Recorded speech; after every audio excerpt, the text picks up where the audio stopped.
I don't go camping anymore. It's not because I don't love the outdoors. I used to. I grew up in a small town in Colorado, and some of my best memories were made out in the woods. Hiking, fishing, camping under the stars. It was something that felt like second nature to me. The smell of pine, the sound of a river in the distance, the crackling of a campfire. Those were the things that made me feel alive. But all of that changed one night years ago. I was 26 at the time, and I had planned a solo camping trip deep in the San Juan National Forest. I had done solo trips before. It wasn't unusual for me to disappear into the woods for a few days. Just me and nature. It was how I cleared my mind, how I got away from everything. No work, no people, no distractions. Just me, my tent, and the wild. I drove my truck down miles of winding dirt roads, past valleys and towering evergreens, until I reached a spot far from any established campground. This was the way I liked it. No crowds, no noise, just the quiet stillness of the woods. I parked at the base of a steep incline, grabbed my pack, and hiked a good 3 miles into the trees before I found a spot that felt right. A small clearing near a stream, flat ground, enough cover to keep the wind down but open enough that I didn't feel boxed in. I set up my tent, gathered some wood, and got a fire going before the sun set. The sky turned from orange to deep purple, and the stars started appearing, one by one. It was the kind of night that should have been perfect. The kind of night I had done this for, but something felt off. I tried to ignore it at first, that creeping feeling in the back of my mind, like I was being watched. It wasn't unusual to feel uneasy out in the woods alone, especially at night. Your mind plays tricks on you. Every snapped twig, every gust of wind, it all starts to feel like something is out there, just beyond the reach of your firelight. I forced myself to focus on the fire, on cooking my food. I had brought a couple of cans of chili, nothing fancy. I ate straight from the can, watching the flames dance in front of me. That's when I heard it, a rustling in the trees, maybe 50 feet away. Not just the wind through the leaves, something moving, something big enough to snap branches as it passed. I froze, my spoon halfway to my mouth. My first thought was a deer, maybe an elk. I had seen plenty of them out here before, but something about the way it moved didn't sit right. It wasn't the slow, cautious movement of an animal grazing. It was deliberate, too slow for a deer, too heavy for a coyote. I set my can of chili down and reached for my flashlight. I clicked it on and aimed it toward the sound. Nothing, just trees. The noise had stopped the moment I turned the light on. The woods were dead silent now. Not even the usual sounds of crickets or owls. Just nothing. That was when I felt it. A deep, primal sensation. Like something was wrong. Like I was being watched, but not just watched. Hunted. I told myself I was overreacting. That it was just my imagination. But I still kept my flashlight in my hand, scanning the trees every few minutes. Eventually, I forced myself to lay down in my tent. I zipped the flap shut, but I left my boots on. Something in me just didn't feel right about getting too comfortable. I don't know how long I laid there, staring at the nylon ceiling, listening to the wind. My fire had died down to embers, just enough light to cast a faint glow outside my tent. Then, just as I was starting to drift off, I heard something that made my blood run cold. Footsteps, slow, deliberate, right outside my tent.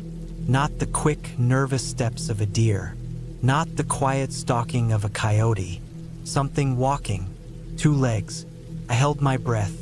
My heart was pounding so hard I could feel it in my throat. The footsteps stopped just outside my tent. Then, something pressed against the fabric. I could see the outline. A hand, a human hand, pushing in against the nylon, just inches from my face. I didn't move, didn't breathe. Then, in the same slow, deliberate way it had come, the hand pulled back. The footsteps retreated, moving away from my tent, back toward the trees. I waited. Minutes passed, then an hour. I don't know how long I laid there, paralyzed, listening to the silence. Eventually, exhaustion took over, and I must have dozed off. When I woke up, the sun was rising. Everything looked normal. The woods were quiet, peaceful. The stream was still trickling. Birds were chirping again. I told myself it must have been a dream, that my mind had been playing tricks on me in the dark. But then I saw the footprints, human footprints, leading from the edge of the clearing to my tent and back again. Except they weren't quite right. The toes were too long, the arch was too high, and the prints were deep, like whatever had made them was far heavier than any person should be. I didn't stick around. I packed my gear in record time, shoved everything into my pack, and hiked back to my truck as fast as I could. The whole time, I felt that same heavy sensation on my back, like I was being watched. I never went back to that spot, and I never went camping alone again.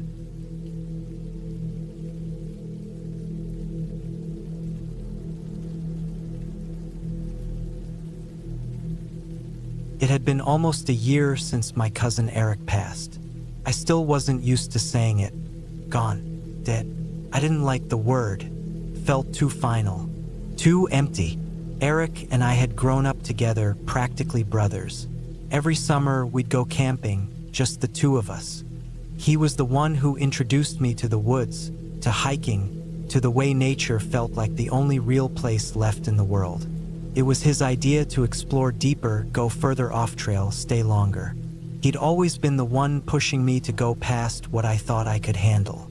Now, for the first time, I was going without him. I had put it off long enough. I kept telling myself I'd go, but every time I thought about it, something in me hesitated. It didn't feel right to do it alone, but it felt worse not to do it at all. So, in late October, when the air had that first real bite of cold, I packed my gear and drove out to the spot we used to go every year. A stretch of forest miles away from any campground, far enough that no one bothered you, deep enough that even cell service dropped out after a certain point. The drive itself was familiar. The winding roads, the small towns with nothing but a single gas station and a few scattered houses. I remembered all the spots we used to stop at, all the stupid conversations we had in the car. It felt wrong to be doing it alone. I reached the trailhead late in the afternoon. The air smelled damp, like it had rained earlier in the day, and the dirt was still soft beneath my boots. I shouldered my pack and started walking. The hike in was about 6 miles through thick woods and up rocky inclines. It was harder than I remembered. Maybe because I wasn't talking, wasn't distracted. I was just walking in silence, listening to the wind move through the trees, hearing the occasional snap of a branch. When I finally reached the clearing, it was exactly how we'd left it years ago. The small fire ring, half buried under dirt and leaves. The fallen tree where we used to sit, now moss-covered. I dropped my pack, took a breath, and started setting up camp. The first night was uneventful. Cold, quiet. I sat by the fire, ate a quick meal, and stared at the flames, trying not to think too much. The wind picked up around midnight, rustling the branches overhead, making them creak. I crawled into my tent, zipped my sleeping bag tight, and closed my eyes. I woke up once in the middle of the night. Something had moved outside my tent. A small sound, barely anything, just the soft crunch of leaves. Could have been anything. A raccoon, a fox, maybe even just the wind knocking something loose. I listened for a while, but when it didn't come back, I rolled over and went back to sleep. The next morning was colder. The sky was a dull, washed-out gray, and the air had that damp, heavy feel that usually meant rain was coming. I spent the day wandering around, following old trails Eric and I had made years ago, trying to lose myself in the routine of it. I found myself heading toward the ridge, a spot we always hiked to. It had the best view, miles of treetops stretching in every direction. The wind was stronger up there, colder. I stood at the edge, hands in my pockets, staring out over the valley below. Then I saw something. It was far off, barely noticeable at first. A figure moving through the trees down below. Too far to make out any details, but something about it made my skin crawl. The way it moved, not like a hiker, not like an animal. It was quick, deliberate. I told myself it was nothing. Someone else out here, maybe a hunter. But I hadn't seen another car at the trailhead. Hadn't seen any sign of people. I watched for a while, but the figure disappeared into the trees. The rest of the day passed in silence. I kept telling myself I was being paranoid, that my mind was playing tricks on me, but I couldn't shake the feeling that something was off. That night, I built a fire again, sat with my back to a tree, listening. The woods were too quiet. Normally, you hear things at night, bugs, birds, distant rustlings, but there was nothing, just the sound of the fire crackling and the occasional gust of wind. Then I heard it, footsteps, not loud, not rushing, just slow, steady steps, moving through the undergrowth, stopping every few seconds like they were listening. I held my breath. The firelight didn't reach far enough to see anything beyond the first few trees. I scanned the darkness, trying to catch a glimpse of movement, but there was nothing. The footsteps stopped. I sat there for what felt like an hour, waiting, but nothing happened. No more sounds, no movement. Eventually, I forced myself to lie down in my tent, but I didn't sleep. By morning, the air was colder, and the sky looked even darker. The storm was coming. I decided to pack up and head back early. I told myself it was because of the weather, but I knew the real reason. Something wasn't right out here. The hike back felt longer than it should have. Every noise in the woods made my skin crawl. At one point, I swore I saw movement behind me, just a flicker of something in the trees. But every time I turned around, there was nothing. When I reached the trailhead, my car was the only one there. I threw my pack in the trunk, got in, and locked the doors. My hands were shaking. I drove away without looking back. I told myself I was done with that place, but part of me knew I wasn't, because Eric always used to say that the woods don't forget, and now neither could I.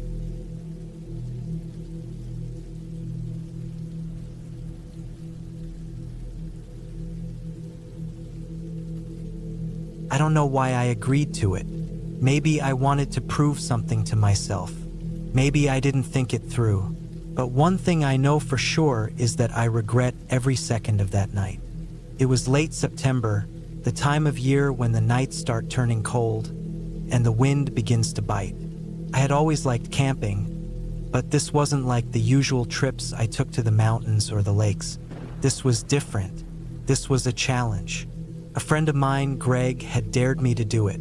He had been talking about the old Black Hollow graveyard for weeks, saying how no one ever went there at night.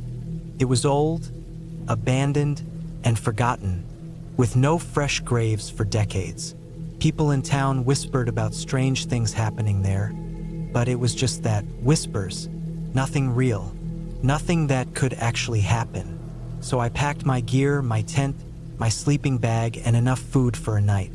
I figured I'd be in and out by morning, prove everyone wrong, and go home with a good story. I parked my truck about a quarter-mile away from the graveyard, not wanting to draw attention.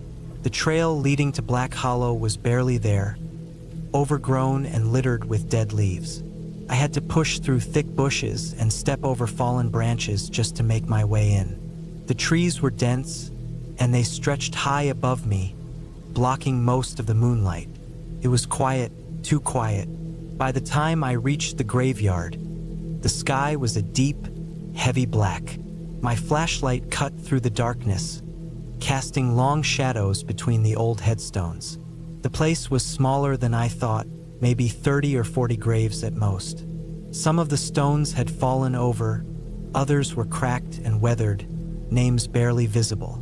I walked around for a bit, taking it all in. The air was thick with the smell of damp earth, and the cold breeze made my skin prickle. It felt wrong being there, like I was trespassing somewhere I wasn't supposed to be, but I shook it off. I set up my tent near the edge of the graveyard, close to a massive oak tree. It was the only place where the ground felt somewhat level. I unrolled my sleeping bag, set up my small camping stove, and made myself some coffee. The wind picked up as I sat there, sipping from my tin mug, staring out at the graves.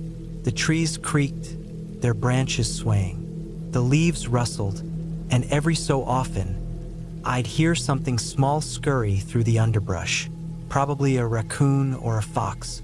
I told myself it was no different from any other camping trip, just a different location, that's all. Hours passed. The air grew colder. My fire burned low. I checked my phone, no signal. That didn't surprise me. The place was far enough from town that even radio stations barely reached it. I got into my sleeping bag, zipped up the tent, and tried to sleep, but I couldn't. Something felt off. I kept hearing noises, small ones, barely noticeable. Twigs snapping, leaves shifting. I told myself it was just animals moving around, but the sound wasn't random. It wasn't the usual skittering of a small creature. It was steady, slow, like footsteps.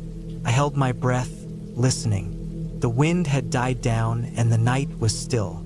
Then I heard it again. A soft, deliberate crunch of leaves, not far from my tent. I sat up, my heart pounding. I reached for my flashlight and clicked it on. The beam cut through the dark, landing on the gravestones outside my tent. Nothing moved. No animals. No people. Just stillness. I stayed like that for what felt like forever, scanning the graveyard. Finally, I let out a breath and lay back down. Maybe my mind was playing tricks on me. I closed my eyes. Then came another sound. Not footsteps. Something else. A whisper of fabric, like someone brushing past my tent. I bolted upright, grabbing my knife. My flashlight shook in my hand as I shined it around. Still nothing. I tried to tell myself it was the wind, but there was no wind. I knew I wasn't alone. I forced myself to breathe, to stay calm. I stayed still, listening. My heart pounded so hard I could hear it in my ears. Then I smelled it. A faint, rotten stench, like old, damp wood, like something left to decay. Came and went with the breeze, but it was there. I grabbed my gear and threw everything into my backpack as fast as I could. My hands were shaking. I unzipped the tent and stepped out, flashlight sweeping across the graves. My truck was a quarter-mile away, but it felt like 100. I didn't walk. I ran. The path back felt longer. The trees seemed closer. Shadows stretched across the ground, twisting and moving with my light. Then I heard it behind me. Footsteps. Heavy, fast. Not mine. I ran faster. Branches slapped against me. Bushes clawed at my legs. The air was thick with that rotten smell. Then, just as suddenly as it started, the footsteps stopped. I reached my truck, fumbling for my keys. My hands were so cold they barely worked. I got the door open, threw my bag inside, and slammed it shut. I locked the doors, started the engine, and floored it. I didn't look back. I didn't stop until I was miles away. When I finally pulled over, my hands were still shaking. My clothes were damp with sweat. I sat there, gripping the steering wheel, trying to make sense of what happened. Maybe it was an animal. Maybe I imagined it. But I know what I heard. I know what I felt. I never went back to Black Hollow, and I never will.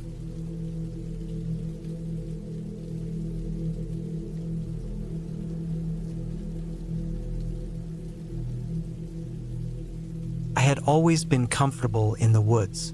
I grew up hiking and camping, spent my teenage years hunting with my father, and even took a few solo trips once I was old enough. The woods never scared me.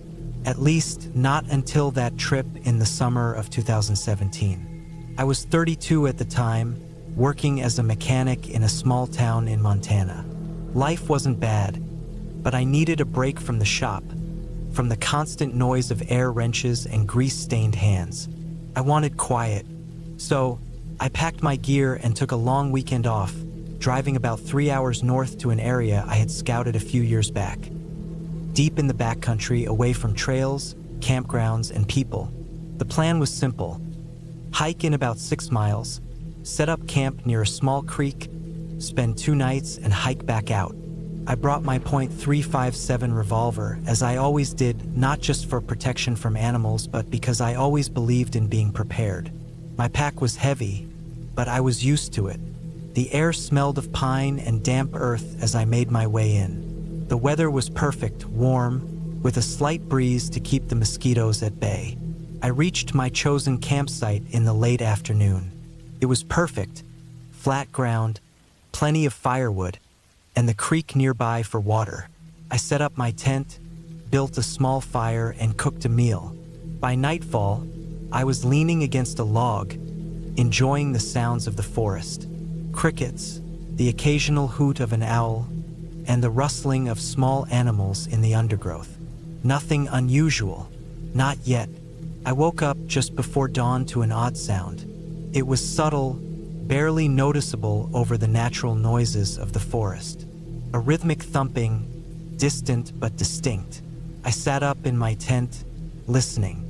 It wasn't a woodpecker. It was deeper, slower, something knocking against wood.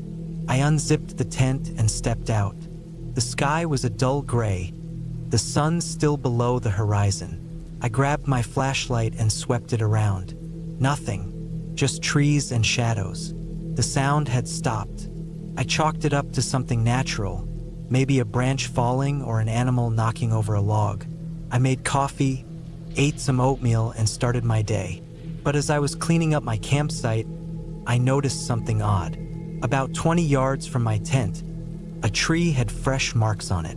Scratches. Not bare claw marks, these were different. They were deep, deliberate, in a pattern that didn't make sense. Almost like someone had taken a knife to the bark. I ran my fingers over them, feeling the rough edges. The tree sap was still sticky. Whatever had done this had done it recently. I told myself it was nothing, maybe an old mark I hadn't noticed before. I forced the unease down and spent the day hiking, fishing, and just enjoying the solitude. By evening, I had almost convinced myself that I was being paranoid. But when the sun dipped behind the trees and the shadows stretched long across the forest floor, that feeling returned. I wasn't alone out there. I kept my fire bigger that night, the light pushing back against the dark. I tried to read a book I had brought, but I couldn't focus. I kept glancing up, scanning the trees. Around midnight, I heard the knocking again. Slow, deliberate. Thump, thump, thump. It was closer this time, maybe 50 yards away. I grabbed my revolver and stood up. My heart pounded in my chest. I aimed my flashlight toward the sound, but all I saw were trees. No movement, no eyes reflecting back at me. I shouted into the woods, but the silence that followed was worse than the knocking. Then something moved. Not fast, not loud, but I heard it. A shift in the brush, a twig snapping. I backed toward my tent, keeping the flashlight high. My mind was racing through possibilities. Bear, mountain lion, maybe even another person. But none of those made sense. A bear wouldn't knock like that. A mountain lion wouldn't announce itself. And if it was a person, why wouldn't they say something? I didn't sleep much that night. By morning, I had made up my mind. I was leaving. I had planned for 2 nights, but my gut told me staying wasn't worth it. As I packed up, I noticed more scratches on another tree, closer to my tent this time, and then I saw them, footprints in the dirt. Not boots, bare feet, human. They led from the trees to the edge of my campsite, right up to where I had been sitting the night before. Then they turned back into the woods. I never heard anyone approach, never saw a thing. I slung my pack over my shoulders, keeping my revolver in my hand. I walked fast but steady, refusing to run. The whole hike out, I felt watched. I kept checking over my shoulder, scanning the trees. About a mile from my truck, I saw something up ahead. My stomach dropped. Pile of rocks, stacked. Not natural. Not something that had been there when I hiked in. Someone had placed them there, for me to see. I gripped my revolver tighter and walked faster. My breathing was shallow, my legs burned, but I didn't stop. I reached my truck, threw my gear in the back, and drove away, gravel kicking up behind me.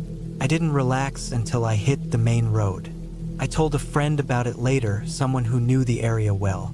He frowned, thought for a long moment, and said, "That's not the first time I've heard something like that from up there." I asked what he meant. People see things, hear things. There are places in those woods where you're not supposed to be. I never went back. I still camp, still hike, but never alone. And never in that part of the state. Some places, no matter how beautiful, aren't meant to be visited.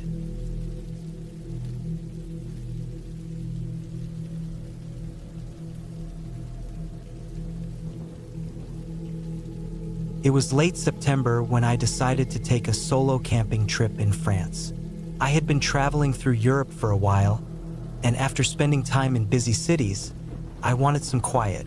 I wasn't looking for anything too remote, just a place where I could camp for a couple of nights, enjoy nature, and clear my head. I found a spot near a small town in central France, surrounded by thick forests and rolling hills. It wasn't completely isolated, but it was far enough from people that I wouldn't be disturbed. I arrived in the afternoon, driving my small rental car along winding roads until I reached the entrance of a national park. There was a designated camping area a few kilometers in, but I didn't want to stay there. I wanted to be alone. So, I drove a little further down a dirt road until I found a clearing near the tree line, just large enough to set up my tent and park the car nearby. The place felt perfect. The trees surrounded me like a protective wall, their branches swaying gently in the wind. There was a small stream not too far away, the sound of running water adding to the peaceful atmosphere. I took my time setting up, making sure everything was in order before the sun started to dip behind the trees. The first night was uneventful. I sat by a small fire, ate some food I had packed, and listened to the sounds of the forest. Occasionally, I would hear the distant hoot of an owl or the rustling of leaves as some small animal moved through the undergrowth. It was exactly what I wanted: calm, quiet, and peaceful. I went to bed early, feeling safe in my little spot in the woods. The night was cold, but I had a good sleeping bag, and the exhaustion from driving all day made it easy to drift off. It wasn't until the second night that things started to feel off. The day had been uneventful. I spent most of the morning hiking, following an old trail that led deeper into the forest. The trees were dense, and after a while, I realized I hadn't seen another person all day. That was fine with me. I wasn't looking for company, but there was something about the silence that started to bother me. By late afternoon, I made my way back to camp. The sun was already getting low, casting long shadows between the trees. I was gathering some firewood when I first saw him. At first, I wasn't even sure if I was really seeing someone. About 30 meters away, partially hidden behind a tree, there was a figure standing completely still. He was just far enough that I couldn't make out his face, but I could tell he was watching me. My first instinct was to wave, assuming it was another camper or a hiker passing through.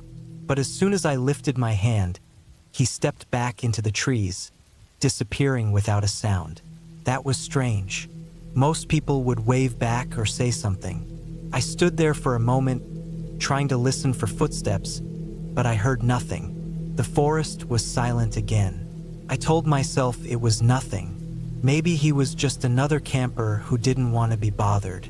Still, It left an uneasy feeling in my stomach. I hurried back to camp, tossing the firewood into a pile and lighting the fire as the last bit of sunlight faded. I tried to ignore the feeling that I was being watched. As the night wore on, I couldn't shake the paranoia. I kept glancing over my shoulder, scanning the trees for any movement. Every little sound made my skin crawl. A branch snapping, leaves rustling. It all made me feel like I wasn't alone. I forced myself to eat, telling myself I was just letting my imagination get the best of me. But deep down, I knew something felt wrong. I had camped alone before, and I had never felt this way. Eventually, I decided to call it a night. The fire had burned down to glowing embers, and the air was getting colder. I crawled into my tent, zipped it up tight, and tried to sleep. Took a long time for my body to relax. Every time I closed my eyes, I pictured that figure standing just beyond the firelight, watching. I listened carefully for any sounds, but all I could hear was the wind moving through the trees. And then, around midnight, I heard footsteps. It wasn't an animal. I knew that right away. Animals move quickly, darting between bushes and crunching through leaves. This was different. Slow, deliberate steps. They came from the direction where I had seen the man earlier. I held my breath, listening as the footsteps moved closer to my tent. Then they stopped. I waited, frozen in place, barely breathing. Nothing. The silence stretched on for what felt like hours. I didn't dare move. My mind was racing, trying to figure out what to do. Should I unzip the tent and look? Should I grab the knife I had in my bag? Should I run to the car? But before I could decide, the footsteps started again, this time moving away. I stayed awake the rest of the night, gripping my knife in my hand, listening for any other sounds. But the footsteps never returned. By the time the first light of morning crept through the fabric of my tent, I had already made up my mind. I wasn't staying another night. I packed up as quickly as I could, stuffing everything into my car without bothering to fold it neatly. I didn't even eat. I just wanted to get out of there. As I was about to leave, I hesitated. Part of me wanted to check the area where I had heard the footsteps. Maybe I would find footprints or some sign that I hadn't imagined it. So I walked a few meters into the trees, heart pounding. And that's when I saw it. A single boot print in the dirt. Not mine. And beside it, in the damp soil, was something that made my blood run cold. A knife. A long, rusted hunting knife, half buried in the dirt, as if someone had dropped it in a hurry. I turned and walked straight back to my car. As I drove away, I couldn't shake the thought. Whoever had been out there last night hadn't just been watching me. They had been waiting, and for some reason, they had changed their mind.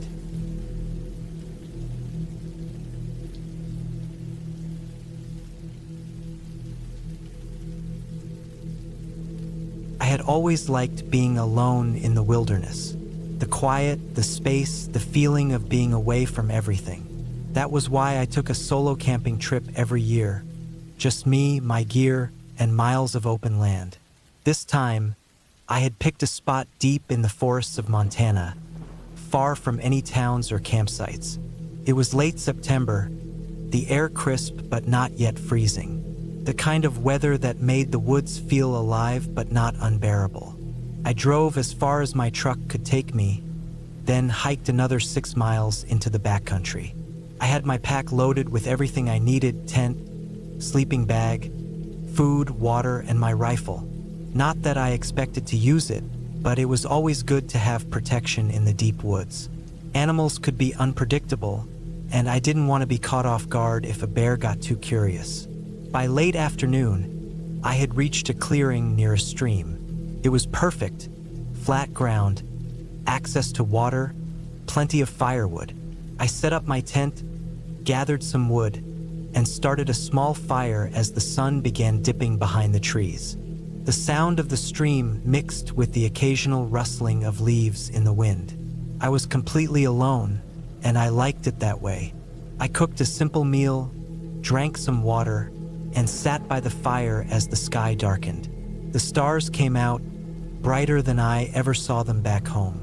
I let the warmth of the fire soak in, listening to the night sounds, the distant hoot of an owl, the crack of a branch somewhere out in the woods. Normal sounds, nothing unusual. But then I heard something. It wasn't an animal. It was too steady, too deliberate.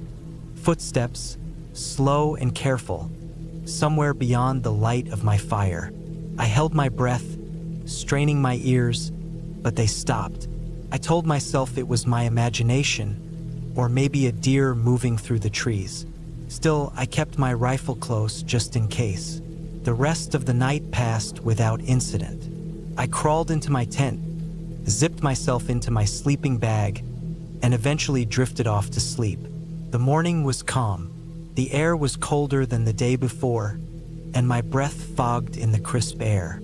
I stoked the fire back to life, boiled water for coffee, and ate a quick breakfast. The woods felt different in the daylight, less enclosed, less threatening. I spent the day hiking. No particular destination, just wandering through the trees, following game trails, and enjoying the solitude. I didn't see another person the entire time. That was how I liked it. By the time I made it back to camp, the sun was already starting to dip again. The fire crackled as I cooked dinner, the smell of the food drifting into the trees. As I ate, I looked around, taking in the darkening woods. Something felt off. The clearing looked the same, my tent was still there, my gear untouched. But there was something I couldn't put my finger on, like a feeling in my gut telling me something wasn't right. I ignored it, told myself I was just being paranoid. I had been alone in the woods plenty of times before. That night, I was more alert. Every sound outside my tent felt louder, every movement of the wind against the trees more suspicious. I barely slept, dozing off in short bursts, always waking up to check my surroundings. Then, sometime in the middle of the night, I heard the footsteps again. Closer this time. They stopped just outside my tent. I didn't move. I barely breathed. I had my rifle next to me, my hand gripping it tightly. I waited, listening. The footsteps stayed still for what felt like forever. Then, slowly, they moved away, fading into the trees. I stayed awake until dawn. By morning, I had convinced myself I had to be imagining things. Maybe an animal had wandered too close to my tent, sniffing around before moving on. Maybe I was just letting the isolation get to me. But as I stepped outside, I noticed something. There were footprints in the dirt. Human footprints. They circled my tent, stopping just by the entrance. Whoever had been out there had stood there, just feet away from where I had been sleeping. Watching, I packed up my camp. I wasn't staying another night. I started hiking back toward my truck, moving faster than I normally would. The woods didn't feel peaceful anymore. Every sound made me snap my head around, expecting to see someone lurking between the trees. After about 2 hours, I stopped to rest. I sat on a fallen log, drank some water, and caught my breath.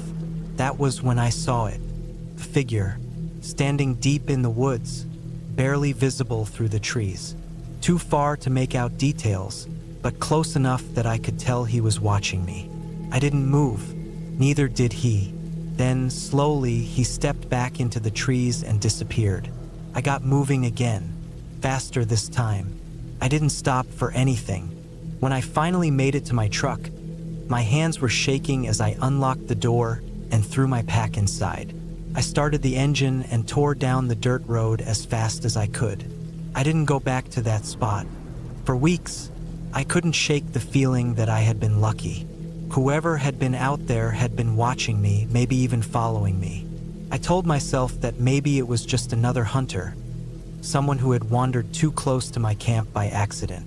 But deep down, I knew that wasn't true. He had been out there, watching me, and I had no idea why.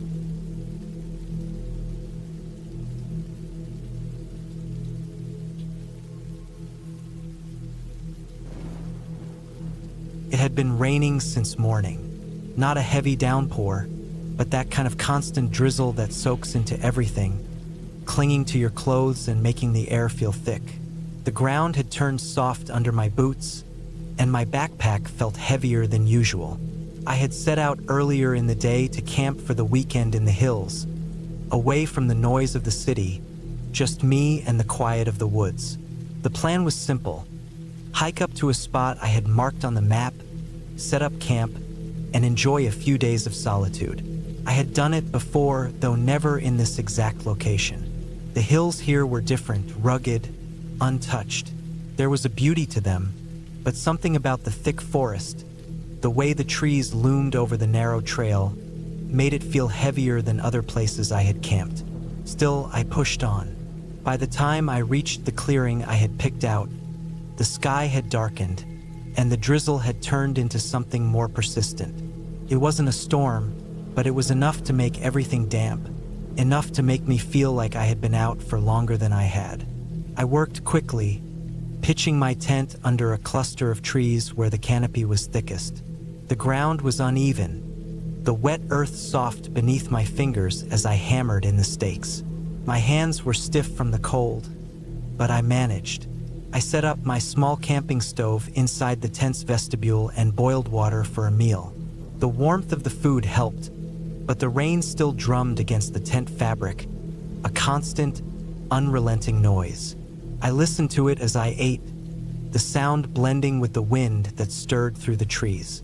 It was peaceful in a way, but also isolating. The kind of quiet that made you too aware of yourself, too aware of how far you were from anything familiar.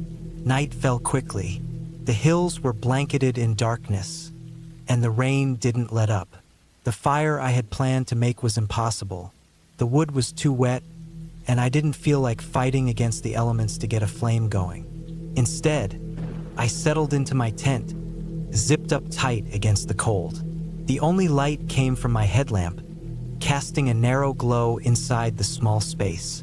I listened to the wind, the rain, the occasional rustling outside, which could have been anything. A rabbit, the wind shifting the underbrush, maybe just my own tired mind playing tricks.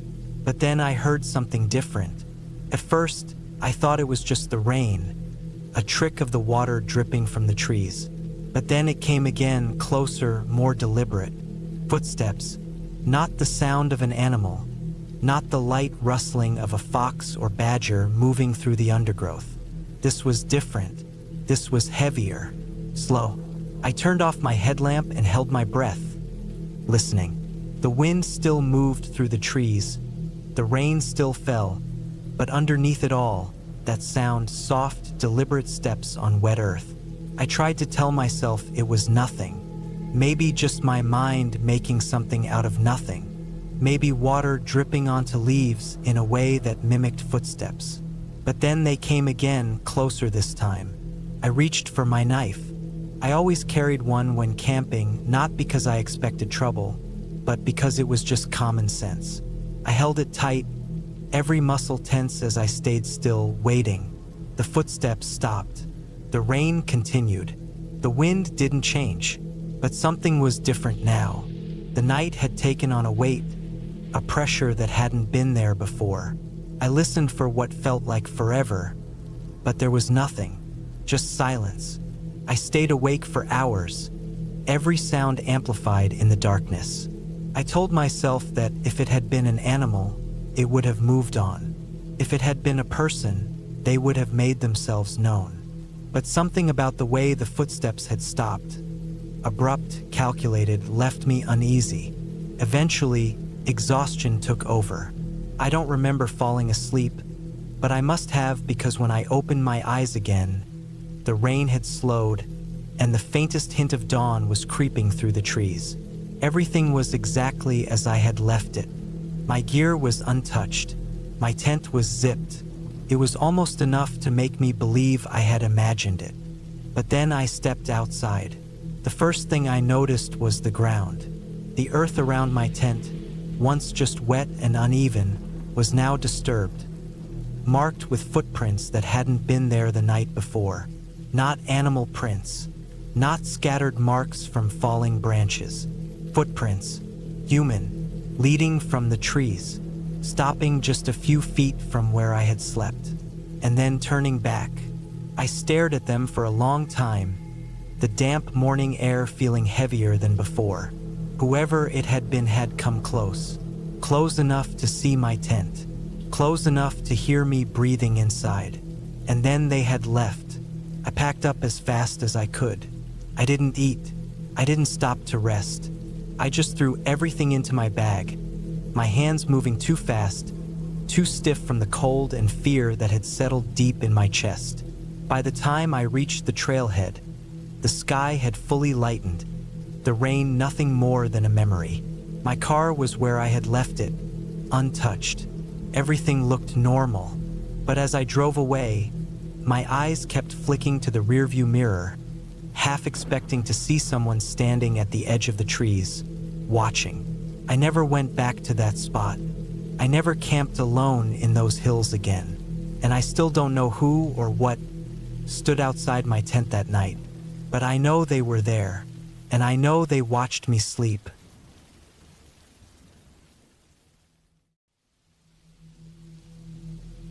I always liked being alone in the woods. It was quiet, away from everything, and it gave me time to clear my mind. I had been hunting since I was a kid, taught by my father and uncles. Over the years, it became something I did more for the peace than the actual hunting. It was the middle of October, and I had a weekend free. The weather was cooling down, making it perfect for a solo hunting trip. I loaded my truck with my rifle, camping gear, food, and extra supplies just in case. I had picked a spot deep in the national forest, a place I had visited a few times before but never camped overnight. It was remote, far enough from roads and towns that I wouldn't hear anything but nature. I left early in the morning, driving miles down dirt roads until I reached the trail I had marked on my map. I parked the truck, took my pack and rifle, and started hiking.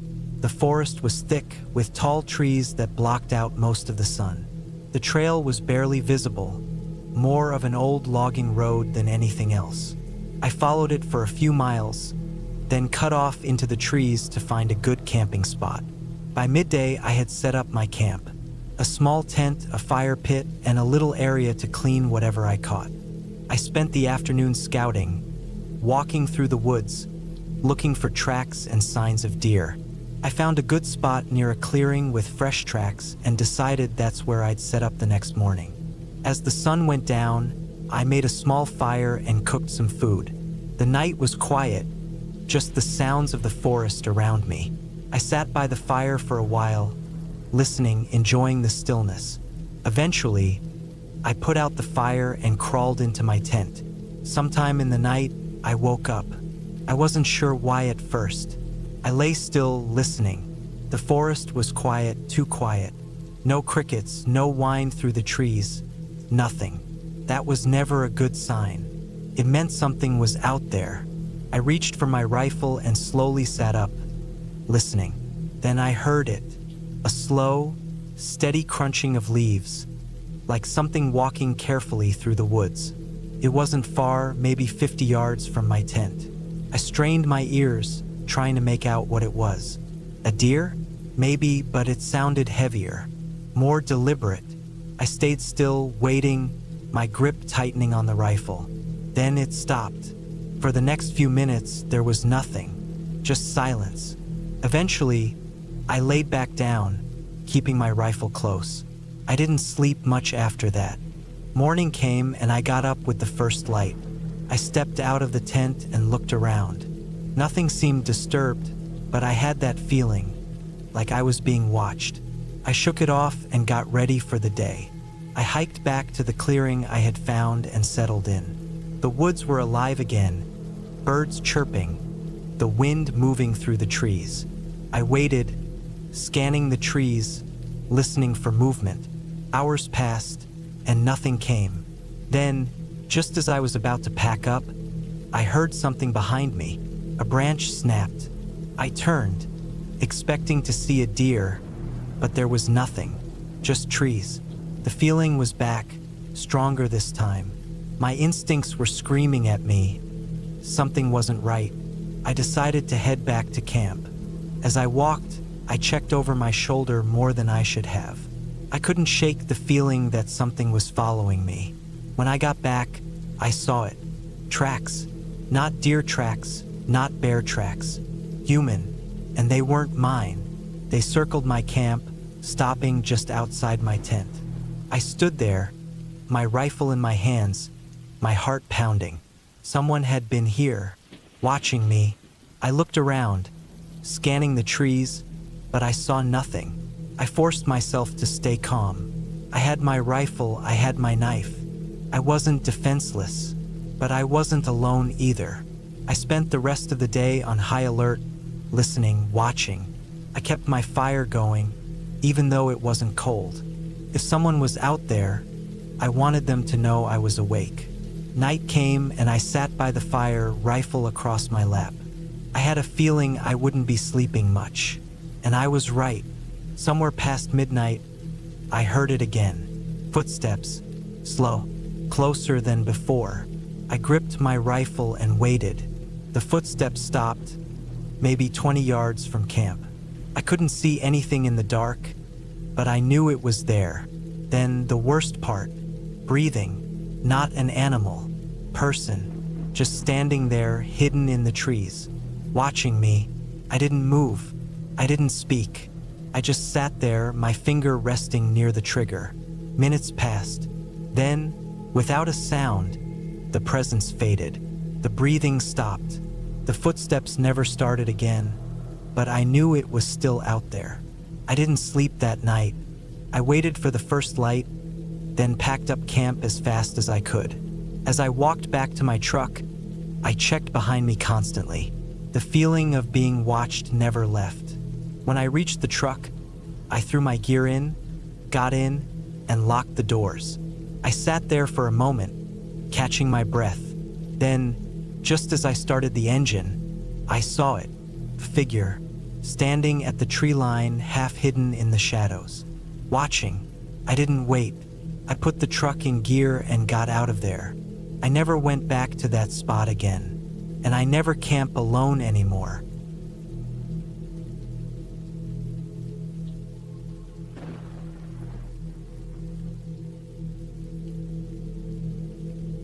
I didn't plan for the rain. I should have.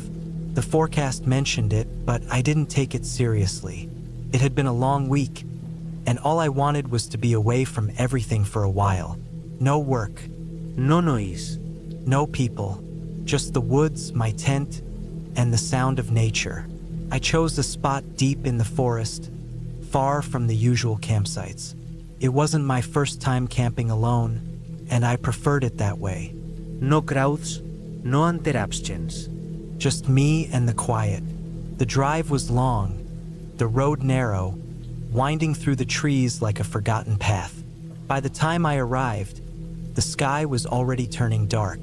Heavy clouds stretched over the treetops, thick and unmoving. I found a clearing near a small stream, perfect for setting up camp. The ground was damp but firm. I set up my tent, unpacked my gear, and built a small fire before the rain started. Came suddenly. No warning. Just a few drops, then a downpour. I sat under the small tarp I had strung up between two trees, watching the fire struggle against the rain before it finally gave up. The sound of water hitting the leaves was deafening, drowning out everything else. I could barely see past the trees, the darkness growing thicker with the rain.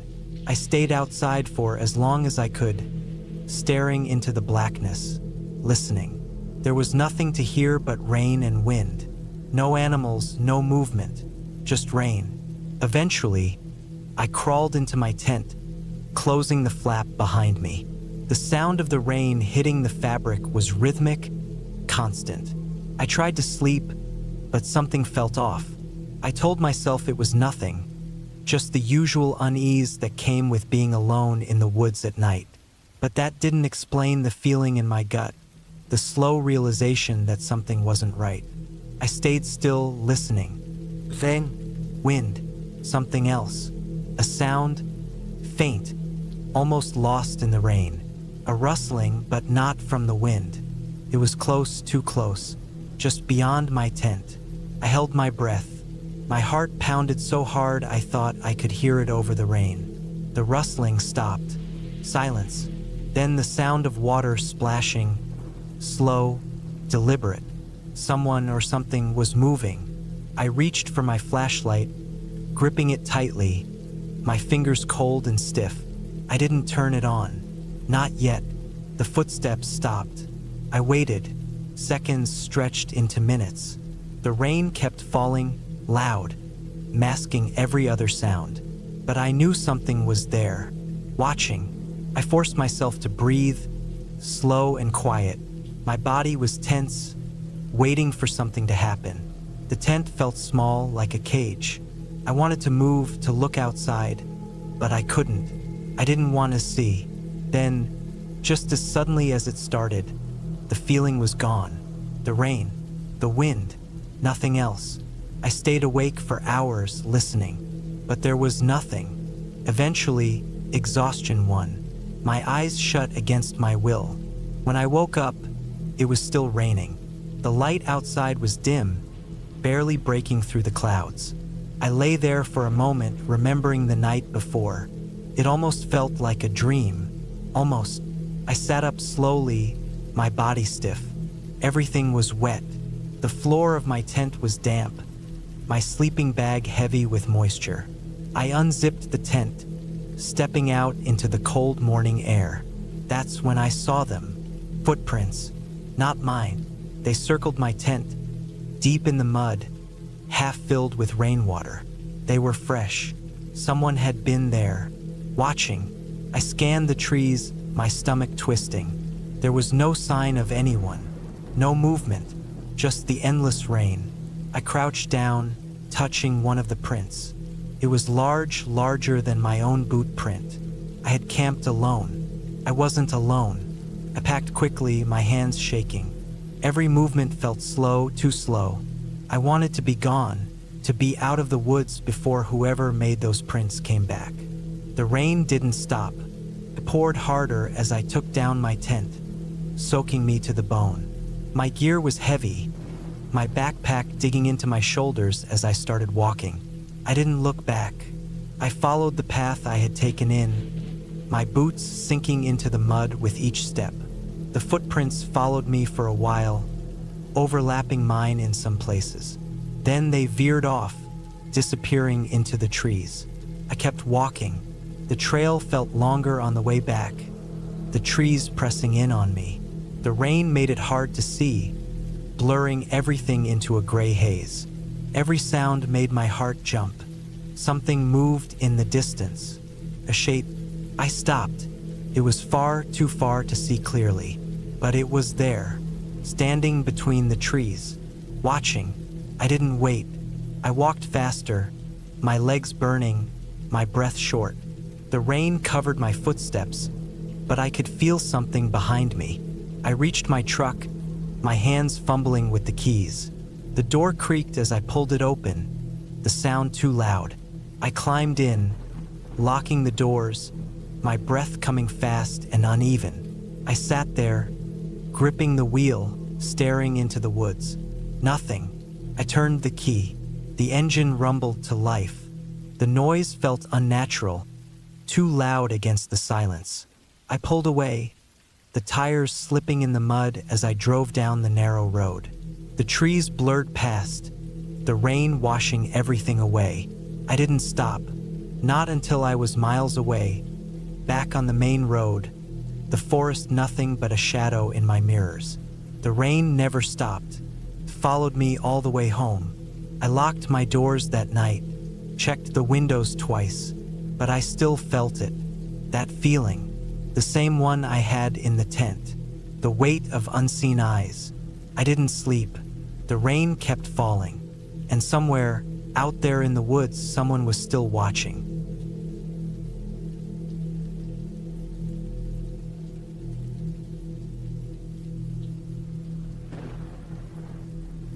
I was never the type of person to scare easily. I had spent years hiking, hunting, and camping in remote areas, sometimes for days at a time. Being alone in the wilderness never bothered me until that trip. It was late October, and the weather was turning colder. I had taken a few days off from work to go deep into the woods of northern Minnesota, far from any towns or main roads. I wanted complete solitude, a break from people and noise. The plan was simple: hike 10 miles into the national forest, set up camp by a small lake, and spend a few nights enjoying the quiet before heading back. I packed light but made sure to bring all the essentials: tent, sleeping bag, enough food, a rifle for hunting, and a handgun for safety. Not that I had ever needed the gun before, but it was always better to have it and not need it. I parked my truck on the side of an old logging road, slung my pack over my shoulders, and started my hike. The first day went exactly as planned. The trail was empty, and I didn't see another person for miles. By mid-afternoon, I found the perfect spot: a clearing near the edge of the lake, sheltered by tall pine trees. The water was calm, the air crisp, and aside from the occasional bird or rustling of leaves, it was silent. I set up my tent, gathered some firewood, and cooked a simple meal as the sun dipped below the treeline. The isolation felt good. The first night was uneventful. I woke up once to the sound of something moving outside the tent, but it was probably just a raccoon or a deer. I stayed awake for a few minutes, listening to the sounds of the forest, then drifted back to sleep. The second day, I decided to explore the area. I followed a small game trail that led deeper into the woods, carrying my rifle just in case I came across anything worth hunting. About a mile from camp, I stumbled upon something odd: a pile of bones. At first, I thought they were deer remains, but as I got closer, I realized they were stripped clean, scattered around, and some looked like they had been broken open. A hunter might have left them, but the way they were arranged felt unnatural. I didn't like the feeling that settled in my gut, so I turned back to camp. On the way, I noticed something else: broken branches, not from an animal brushing against them, but snapped clean at odd heights. Some were shoulder high, others lower, like something big had come through the area. Back at camp, I tried to shake the unease. I told myself it was nothing, but that night things changed. I was lying in my tent, staring at the fabric ceiling, listening. The woods were too quiet. No insects, no night birds, just silence. And then the sound of footsteps, slow, deliberate, close. I reached for my handgun, keeping my breath shallow. The footsteps circled the tent, pausing every few steps. I could hear the crunch of leaves, the shift of weight. Not an animal. An animal would move differently, faster, more erratic. This was steady, controlled. I stayed like that for what felt like hours, gripping my gun, waiting for something to happen. Then, just as suddenly as they had come, the footsteps stopped. The silence stretched. I waited. Nothing. Eventually, exhaustion took over, and I must have dozed off. When I woke up, it was dawn. I unzipped the tent and stepped outside, scanning the area. There were footprints in the dirt. Large human footprints. They circled my tent and then disappeared into the trees. I packed up my gear within minutes. I wasn't about to wait around and see who or what had been out there.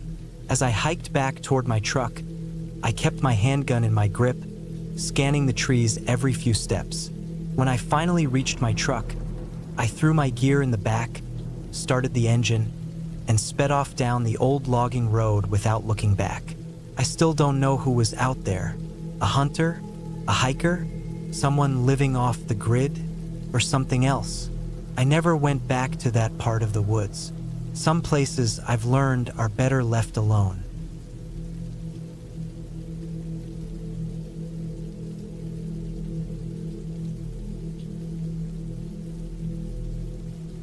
I always loved camping.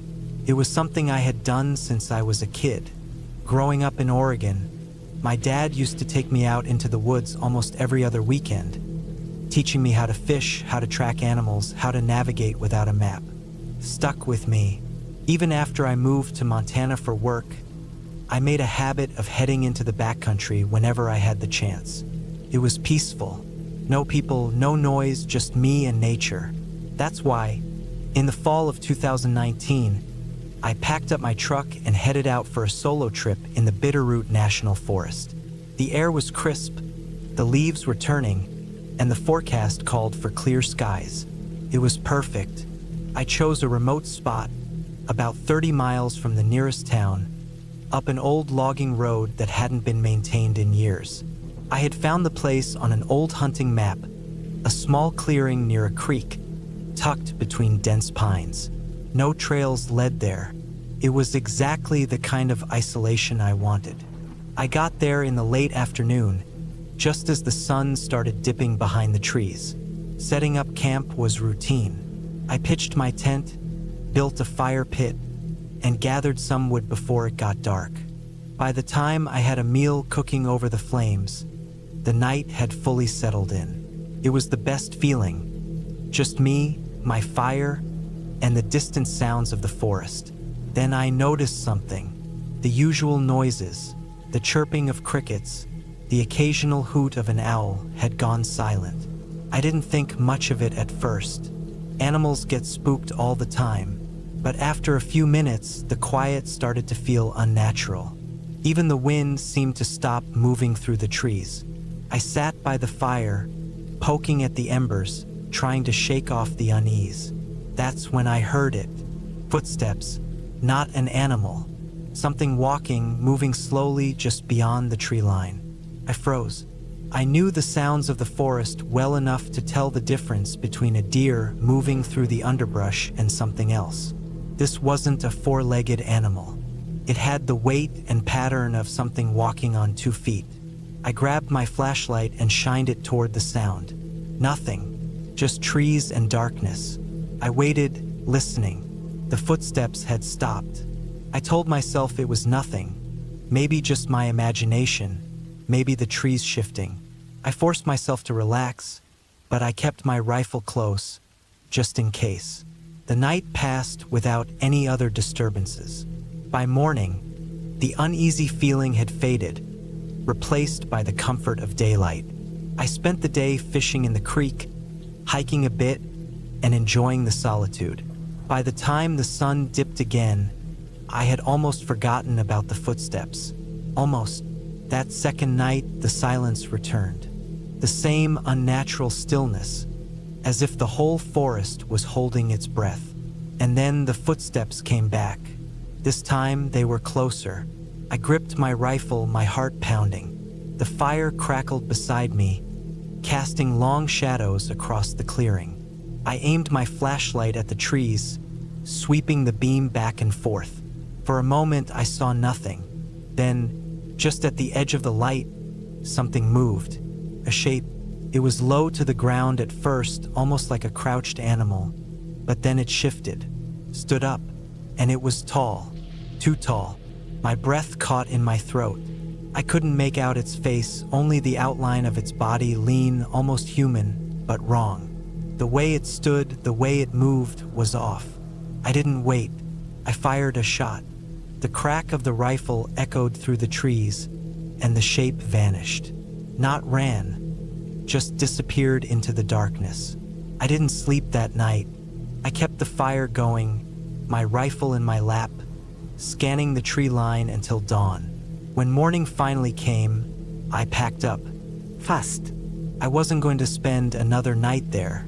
But before I left, I found something.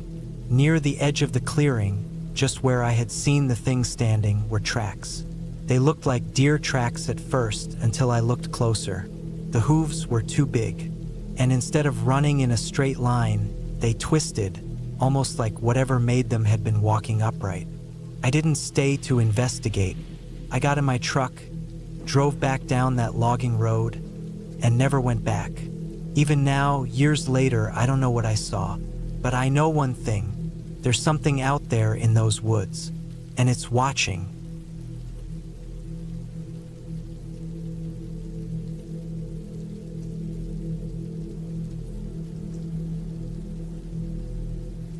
had always loved camping. There was something about being away from the city, deep in the woods, that felt freeing. No streetlights, no honking cars, no artificial sounds, just nature. That's what I told myself when I packed my gear and drove up north to a forest I had read about online. It was a remote place, barely touched by tourists, and that's exactly why I chose it.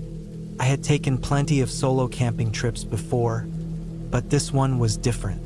I didn't tell anyone exactly where I was going.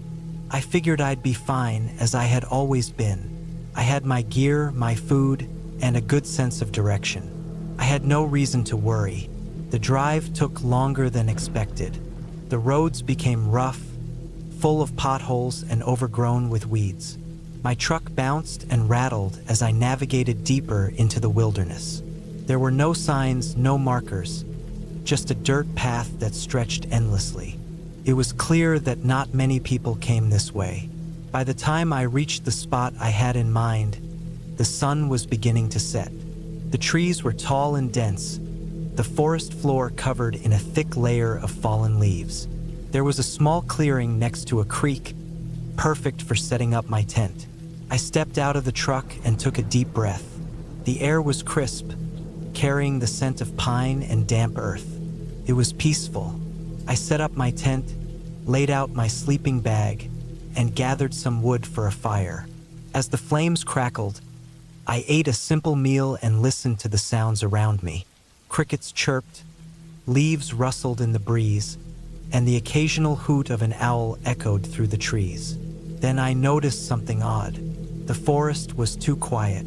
I had spent enough nights outdoors to know that the woods were never truly silent.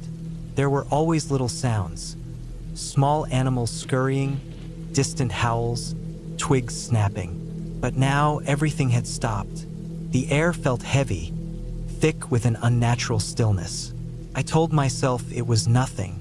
Maybe a predator was nearby, and the smaller animals had gone quiet. That was normal. I convinced myself of that and forced myself to relax. I put more wood on the fire and sat there for a while, staring into the flames. My eyes started to feel heavy. I decided to get some rest. I don't know what woke me up. One moment I was asleep, and the next, I was wide awake, heart pounding. The fire had died down to glowing embers. The darkness outside was complete. I lay there listening. Then I heard it, a soft crunching sound. Something was moving just outside my tent. I stayed completely still, barely breathing. It wasn't a raccoon or some small animal. The footsteps were slow, deliberate. Someone was walking around my campsite. I reached for my flashlight, but I didn't turn it on yet. I waited, listening. The footsteps circled my tent, pausing every few seconds. Then they stopped. I flicked on the flashlight. Nothing. I unzipped the tent and shined the light around. The forest was empty. The trees stood motionless, their branches barely swaying. I told myself it was my imagination. Maybe I had dreamed the sounds. Maybe the wind had rustled the leaves in a way that sounded like footsteps.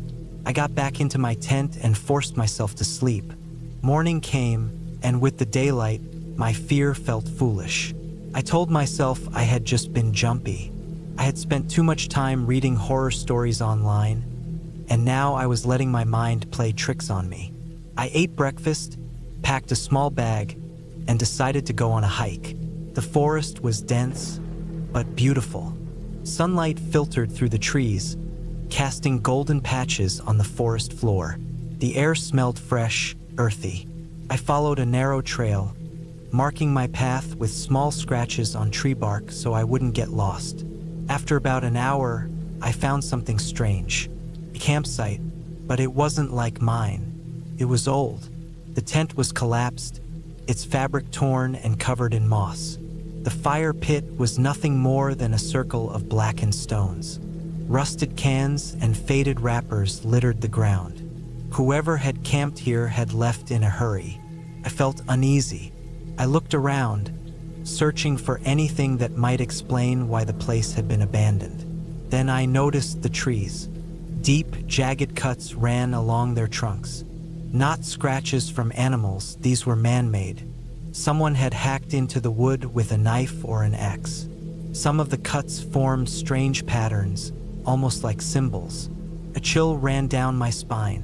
I decided to head back. That night, I kept the fire burning bright. The memory of the abandoned campsite lingered in my mind. I couldn't shake the feeling that something was off about this place. I was more alert, listening for any sounds beyond the fire's crackling. Hours passed. Then, just like the night before, the forest went silent. I held my breath. A twig snapped. The footsteps returned, slow and careful. They moved around my tent the same way they had before. I clenched my knife, every muscle in my body tense. Then the footsteps stopped. I listened, waiting. Suddenly, the fire flickered. The light dimmed for just a moment, as if something had passed in front of it. I grabbed my flashlight and shined it outside. Again, nothing. But then I saw it. Footprints. Fresh ones. They circled my tent, leading off into the trees. I wasn't alone. I didn't sleep. I sat there, gripping my knife, waiting for the first light of dawn. As soon as the sun rose, I packed my things. I didn't bother eating. I needed to leave. I threw my gear into the truck and started the engine. As I turned onto the dirt path, I glanced into my rearview mirror. There was someone standing at the edge of the trees. I couldn't see their face. They didn't move, just stood there watching as I drove away. I didn't stop. I didn't look back again. I drove until I reached civilization, until I saw houses, streetlights, people. I never went back to that forest. I don't know who or what was out there, and I don't want to know.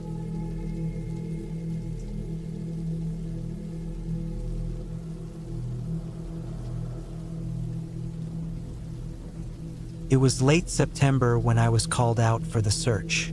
The kind of cold that crept into your bones had started to settle in, and the trees were already thinning out, their leaves turning brown and dry. I was stationed in a small town that didn't see much action beyond the occasional drunken brawl or domestic dispute.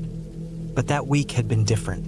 A man had gone missing near the outskirts of the forest, about 20 miles from town, near an old campground that hadn't been in use for years. His truck had been found just off the dirt road, keys still in the ignition, door wide open like he had stepped out for a smoke and never returned. No signs of a struggle, no blood, no footprints leading away, just an empty vehicle, some beer cans in the back, and an eerie silence that felt too heavy for comfort. I was sent out with 2 other officers to look for him. The department wasn't big, just a handful of us handling an area that stretched far beyond what we could realistically cover. The plan was simple. Set up camp near where his truck had been found, comb through the nearby forest, and radio in if we found anything. I had been on search and rescue cases before, but something about this one felt off. Maybe it was the way his truck had been abandoned, or the fact that nobody had reported him missing until his boss called to ask why he hadn't shown up for work. No family had reached out. No friends seemed particularly concerned. It was like he had vanished, and nobody cared enough to notice. By the time we reached the site, the sun had already dipped below the horizon, casting long shadows across the trees. The dirt road leading up to the campsite was narrow, barely wide enough for our trucks, and the surrounding forest was dense, so thick that even with flashlights, the darkness seemed to swallow everything beyond a few feet. We set up camp near a small clearing, close enough to the abandoned truck that we wouldn't have to go far when we started the search in the morning. The forest was silent, apart from the occasional rustling in the trees and the distant call of an owl. No wind, no other campers, just us and the endless stretch of trees. The first night was uneventful. I lay in my tent, staring up at the nylon fabric above me, listening to the sounds of the forest. The others had already fallen asleep, their quiet breathing mixing with the faint crackle of the dying campfire. I wasn't sure why I couldn't sleep. Something gnawed at me, a feeling I couldn't quite shake, like I was being watched. By morning, we packed up what little we needed and started the search. We split up, keeping within radio distance, each of us covering a different section of the forest. The ground was damp, the air thick with the smell of decaying leaves and wet earth. I moved slowly, scanning every inch of the ground for anything out of place. Footprints, torn fabric, a dropped wallet, anything that would tell me where he had gone. Hours passed, but there was nothing. No signs of life, no signs of struggle. Then I found something, a shoe, half buried beneath the leaves, mud caked along the edges. It looked new, too new to have been sitting out in the elements for long. I crouched down, brushing away the dirt, and felt my stomach twist. It wasn't just a shoe. There was a foot still inside it. The radio crackled before I could say anything. Another officer had found something too. I forced myself to stay calm, pressing the button on my radio and responding before making my way toward him. The trees felt closer now, the air heavier. Every step I took felt wrong, like I was intruding on something I wasn't supposed to see. When I reached him, I understood why. The body wasn't intact. It had been torn apart, scattered like something had gotten to it before we did. His torso was about 10 feet from where his leg had been found. His arms stretched out in different directions, fingers curled as if he had been clawing at the ground. There was no blood, at least not as much as there should have been. The ground beneath him was dry, like whatever had killed him had taken the blood with it.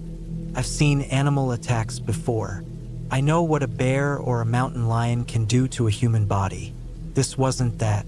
It wasn't clean. It wasn't random. It was deliberate.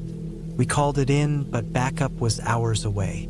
We were too far from town, too deep in the woods. So we waited, and as we did, the forest got quieter. Too quiet. I kept my gun close, my eyes scanning the trees, my ears straining for any sound.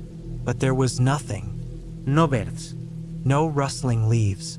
Just silence. Then I saw it. A figure, just at the edge of the trees, half hidden behind the trunk of a rotting oak. I couldn't make out its face, but I knew it was watching. And then, just as quickly as it had appeared, it was gone. By the time backup arrived, the body had already started to decay, faster than it should have. The smell was unbearable, the flesh almost unrecognizable. They ruled it an animal attack, closed the case. But I know what I saw, and I know whatever killed that man, it wasn't an animal.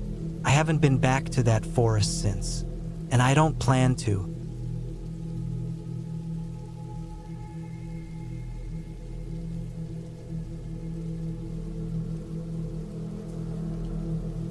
I had always been the kind of person who enjoyed getting away from everything. The noise, the crowds, the constant distractions.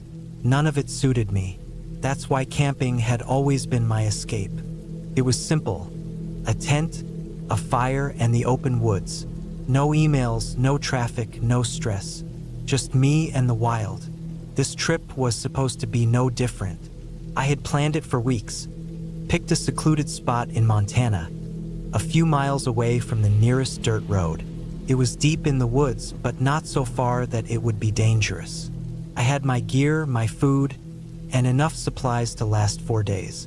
I got there in the early afternoon, parked my truck just off the trail, and hiked in about 2 miles before setting up camp. The weather was perfect. Warm but not too hot, a slight breeze rustling through the trees. I set up my tent, gathered some firewood, and cooked a simple meal over the flames as the sun started dipping below the trees. By the time night fell, I was completely alone. The only sounds were the distant calls of night animals and the occasional snap of a twig in the underbrush. It was peaceful, exactly what I had been looking for. I sat by the fire for a while, letting the warmth seep into my skin, staring at the glowing embers.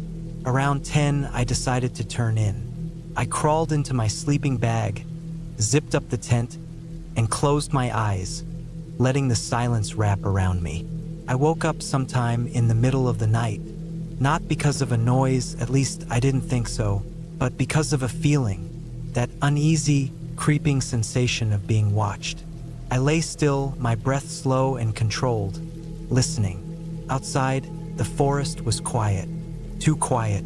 The usual rustling of small animals, the occasional hoot of an owl, all of it was gone.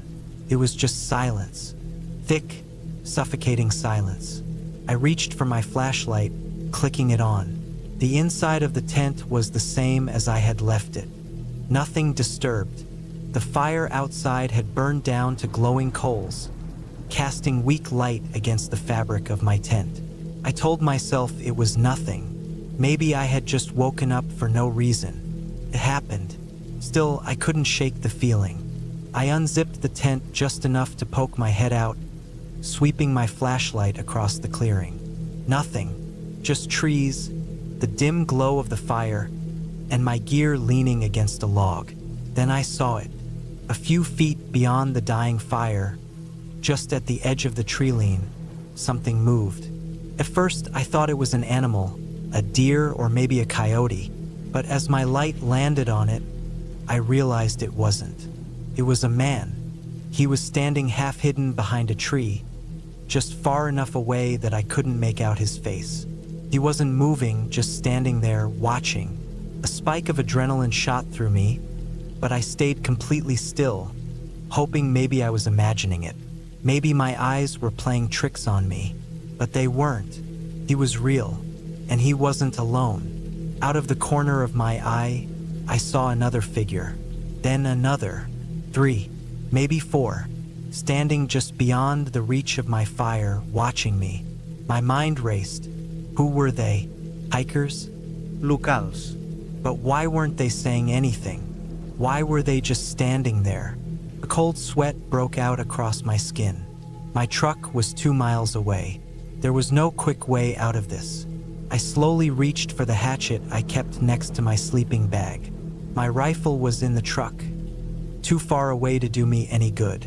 My only options were to wait them out or make a run for it. I sat there for what felt like hours, gripping the hatchet, staring at the tree lean. The figures didn't move. They just stood there. At some point, exhaustion took over. I don't remember falling asleep, but when I woke up, the sun was rising, and they were gone. I unzipped the tent cautiously, stepping out into the clearing. My fire had burned out completely. The woods were quiet again, but this time it felt normal. The tension from the night before had lifted, as if whatever had been there was truly gone. I checked the perimeter of my campsite, looking for any signs that someone had actually been there. Footprints, broken branches, anything, and I found them. Footprints, at least 6 different sets, circling my tent. I packed up my gear faster than I ever had before. I didn't bother with breakfast. I just threw everything into my pack and started the hike back to my truck. The entire time, I felt like I was being watched. I didn't hear or see anything, but the feeling never left me. When I finally reached my truck, I tossed my gear in the back, jumped in, and locked the doors. The engine roared to life, and I peeled out of there, not stopping until I hit the highway. I don't know who they were. I don't know what they wanted, and I don't ever want to find out. I haven't been camping alone since.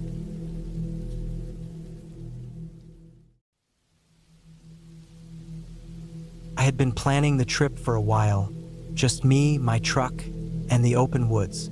It wasn't my first time camping alone, and I had enough experience to know what to bring, what to expect, and how to handle myself in the wilderness. I picked a spot deep in the forests of Montana, not too far from Flathead National Forest, where I knew the land stretched on for miles, quiet and untouched. I arrived in the late afternoon, my truck kicking up dust on the long dirt road leading to a small clearing. It was a good spot, flat, surrounded by thick trees on 3 sides, with a narrow creek running not too far from the campsite. I had picked it specifically because it wasn't a popular site. It wasn't marked on any camping maps, and it took some rough driving to get there. That meant I wouldn't have to deal with strangers wandering too close. I liked my solitude. I parked, stretched my legs, and started setting up.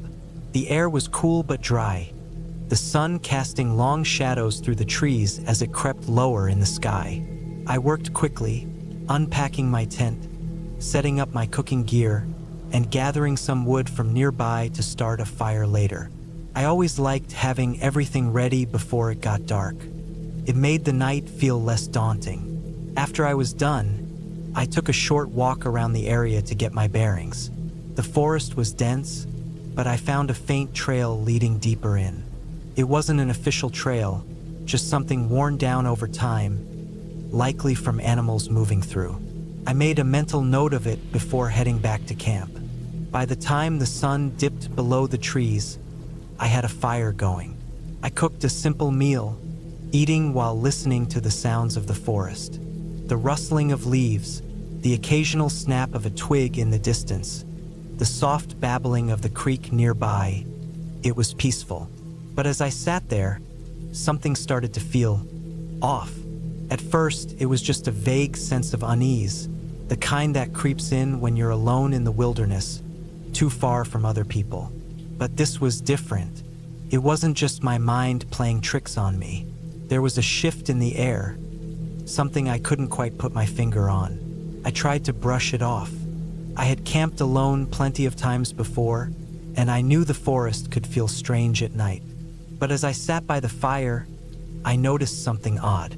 The usual sounds of the forest had faded. The insects that had been buzzing earlier were now silent. The occasional bird calls had stopped. Even the wind had died down, leaving only the crackling of my fire. It was too quiet. I stood up, scanning the darkness beyond the firelight. I couldn't see anything, but I felt it. That feeling of being watched. The kind that makes your skin prickle and your gut tighten. I grabbed my flashlight and swept it around the trees, the beam cutting through the dark. Nothing. I told myself it was just my nerves. Maybe a deer had wandered close, curious about the fire. I had seen it happen before. I shook it off, threw another log on the fire, and tried to relax. The feeling didn't go away. I forced myself to stay calm. I checked my surroundings again, making sure my truck was locked and my gear was secure. Then I did something I always did when camping alone. I made sure my knife was within reach and my rifle was loaded and easy to grab. I had never needed them before, but the habit made me feel better. Hours passed. I stayed up longer than I planned, watching the darkness, listening. Eventually, exhaustion won, and I crawled into my tent, keeping my rifle close. Sleep didn't come easy. I drifted in and out, waking at the slightest noise. Every time I opened my eyes, I expected to see something, someone, standing just outside the tent. But there was nothing. At some point, I must have finally fallen asleep because I woke up to a sound. A snap, a branch breaking, close. I lay still, my heart pounding. My first thought was a bear, but something about it didn't feel right. It wasn't the heavy movement of an animal. It was deliberate, careful, footsteps, slow, moving just outside my tent. I held my breath, gripping my rifle. My mind raced. Could have been anything, but deep down I knew. It wasn't an animal. Animals don't move like that. I stayed frozen, listening. Another step, closer this time. I tightened my grip, ready to move if I had to. Then nothing. Minutes passed. I didn't hear another sound. I forced myself to breathe, waiting. The silence stretched on, thick and suffocating. I needed to check. I couldn't just stay in the tent, blind to whatever was out there. I reached for my flashlight and, in one motion, unzipped the tent and swept the beam outside. Nothing. The fire had burned low, casting long, flickering shadows. I scanned the trees, the ground, looking for tracks, movement, anything. Then I saw it. A footprint. Not an animal's. A boot. Someone had been standing right outside my tent. The air felt heavy, like the forest itself was holding its breath. I scanned the area again, my heart hammering. But whoever had been there was gone. I didn't sleep after that. I sat by the fire with my rifle in my lap, listening. I waited for something to move, for the footsteps to return. They didn't. When the first light of dawn broke through the trees, I packed up. Fast. I didn't even cook breakfast. I just threw my gear in the truck and got out of there. I didn't see anyone on the drive back. No other cars, no signs of people. Just miles of empty road. I don't know who was out there that night. Maybe it was just some hunter passing through, curious about my campsite. Maybe it was something worse. All I know is I trust my gut. And that night, my gut told me I wasn't alone.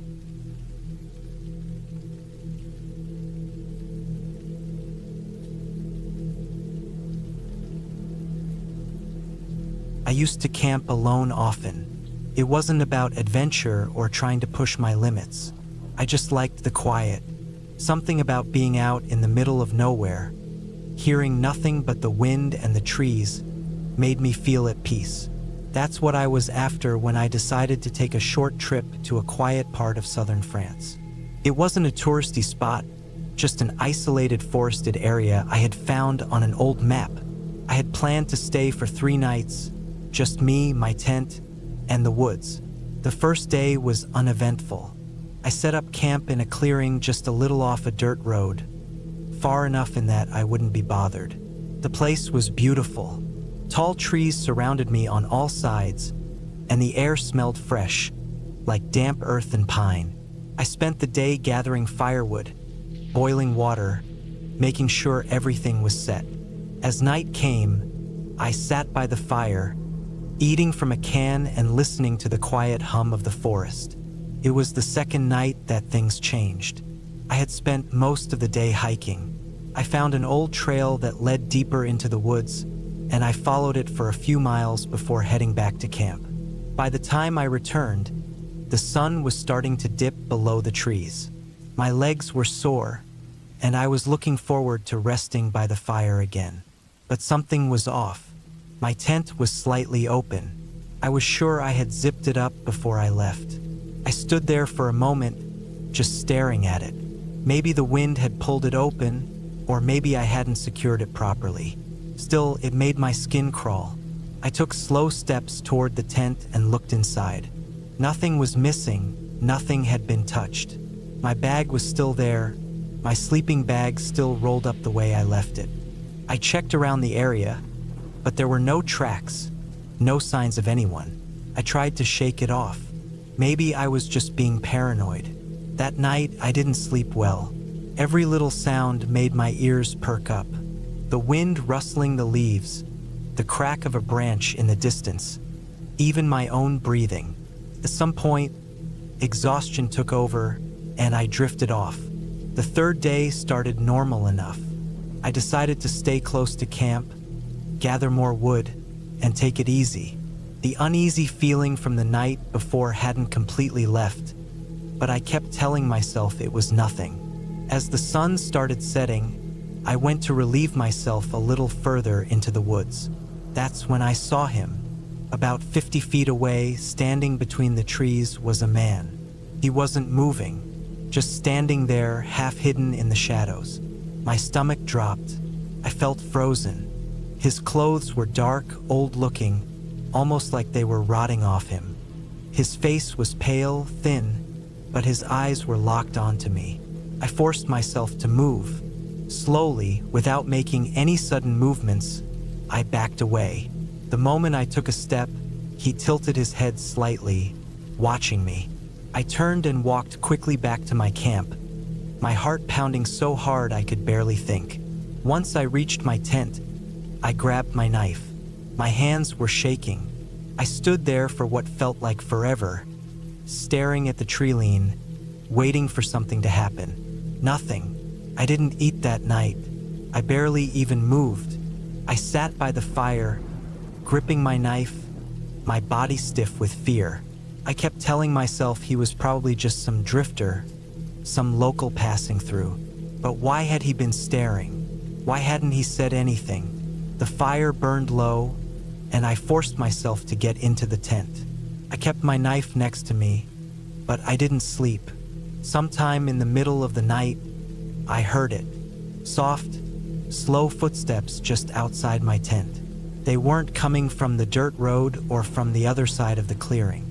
They were right outside, just inches from where I lay. I held my breath. I could hear the faint rustling of fabric, the sound of someone shifting their weight from foot to foot. Then, a long, slow drag of fingers across the tent fabric. I felt my chest tighten. I gripped my knife harder. My brain was screaming at me to do something, but all I could do was lay there, completely still, listening. The fingers stopped. Then silence. I stayed like that for what felt like hours, every muscle in my body tensed, waiting for the sound to come back. Eventually, exhaustion won. My body shut down. I don't remember falling asleep, but when I woke up, the sun was rising. I scrambled out of my tent, my hands still shaking. There were footprints. They circled my tent. My blood turned to ice. They weren't boot prints, not deep like a hiker's. They were light, almost like someone barefoot had been moving around in slow, careful steps. I didn't waste another second. I packed everything up as fast as I could, barely even thinking. I stuffed my gear into my bag, kicked dirt over the fire, and threw my pack over my shoulder. I started down the dirt road, walking fast, not looking back.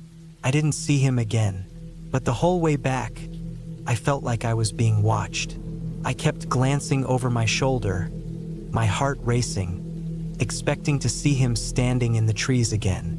By the time I reached my car, my hands were shaking so badly I struggled to get the key in the ignition. The moment the engine roared to life, I slammed my foot on the gas and didn't stop driving. Even now, years later, I still think about that night.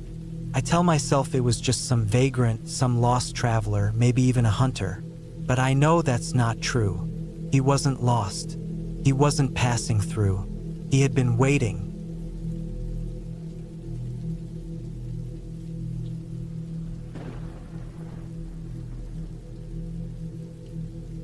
Last winter, I decided to go camping alone in the mountains. I had done it before, but never this deep into the wilderness, never in these conditions. The cold had settled in hard by early December, and the roads leading into the forest had already started icing over. The plan was simple: 2 nights out in the backcountry, a chance to clear my head, escape the noise of the city, and maybe get in some winter tracking practice. I had always enjoyed looking for animal tracks in the snow, following them just to see where they led, nothing more. I drove as far as I could before the road became too dangerous to continue. There was an old trailhead about 5 miles from where I parked. From there, it was all on foot. I had my pack, my tent, my rifle, more for protection than for hunting, and enough food to last me the trip. The snow was knee-deep in places, untouched, clean. I was the only one out there. The first few hours of hiking were exhausting. Every step was a battle against the snow. My boots sank in with each movement, and the cold air burned my throat when I breathed too hard. I followed the remnants of an old logging road, barely visible beneath the snow, winding up the side of the mountain. The sun was already getting low, so I set up camp in a small clearing surrounded by trees, shielding me from the worst of the wind. I built a fire, made some coffee, and watched the last light drain from the sky. The temperature plummeted fast. I could feel the cold creeping into my bones even with the fire. I double-checked my gear, pulled my sleeping bag tight around me, and tried to get some rest.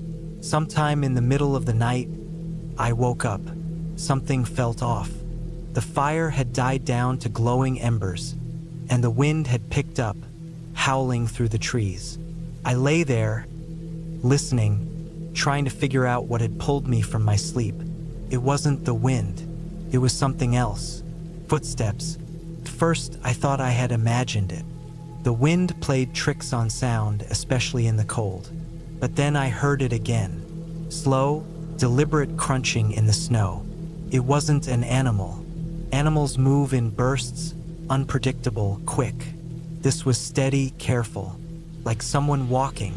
I stayed still, barely breathing, straining my ears to listen. The steps stopped just outside my tent.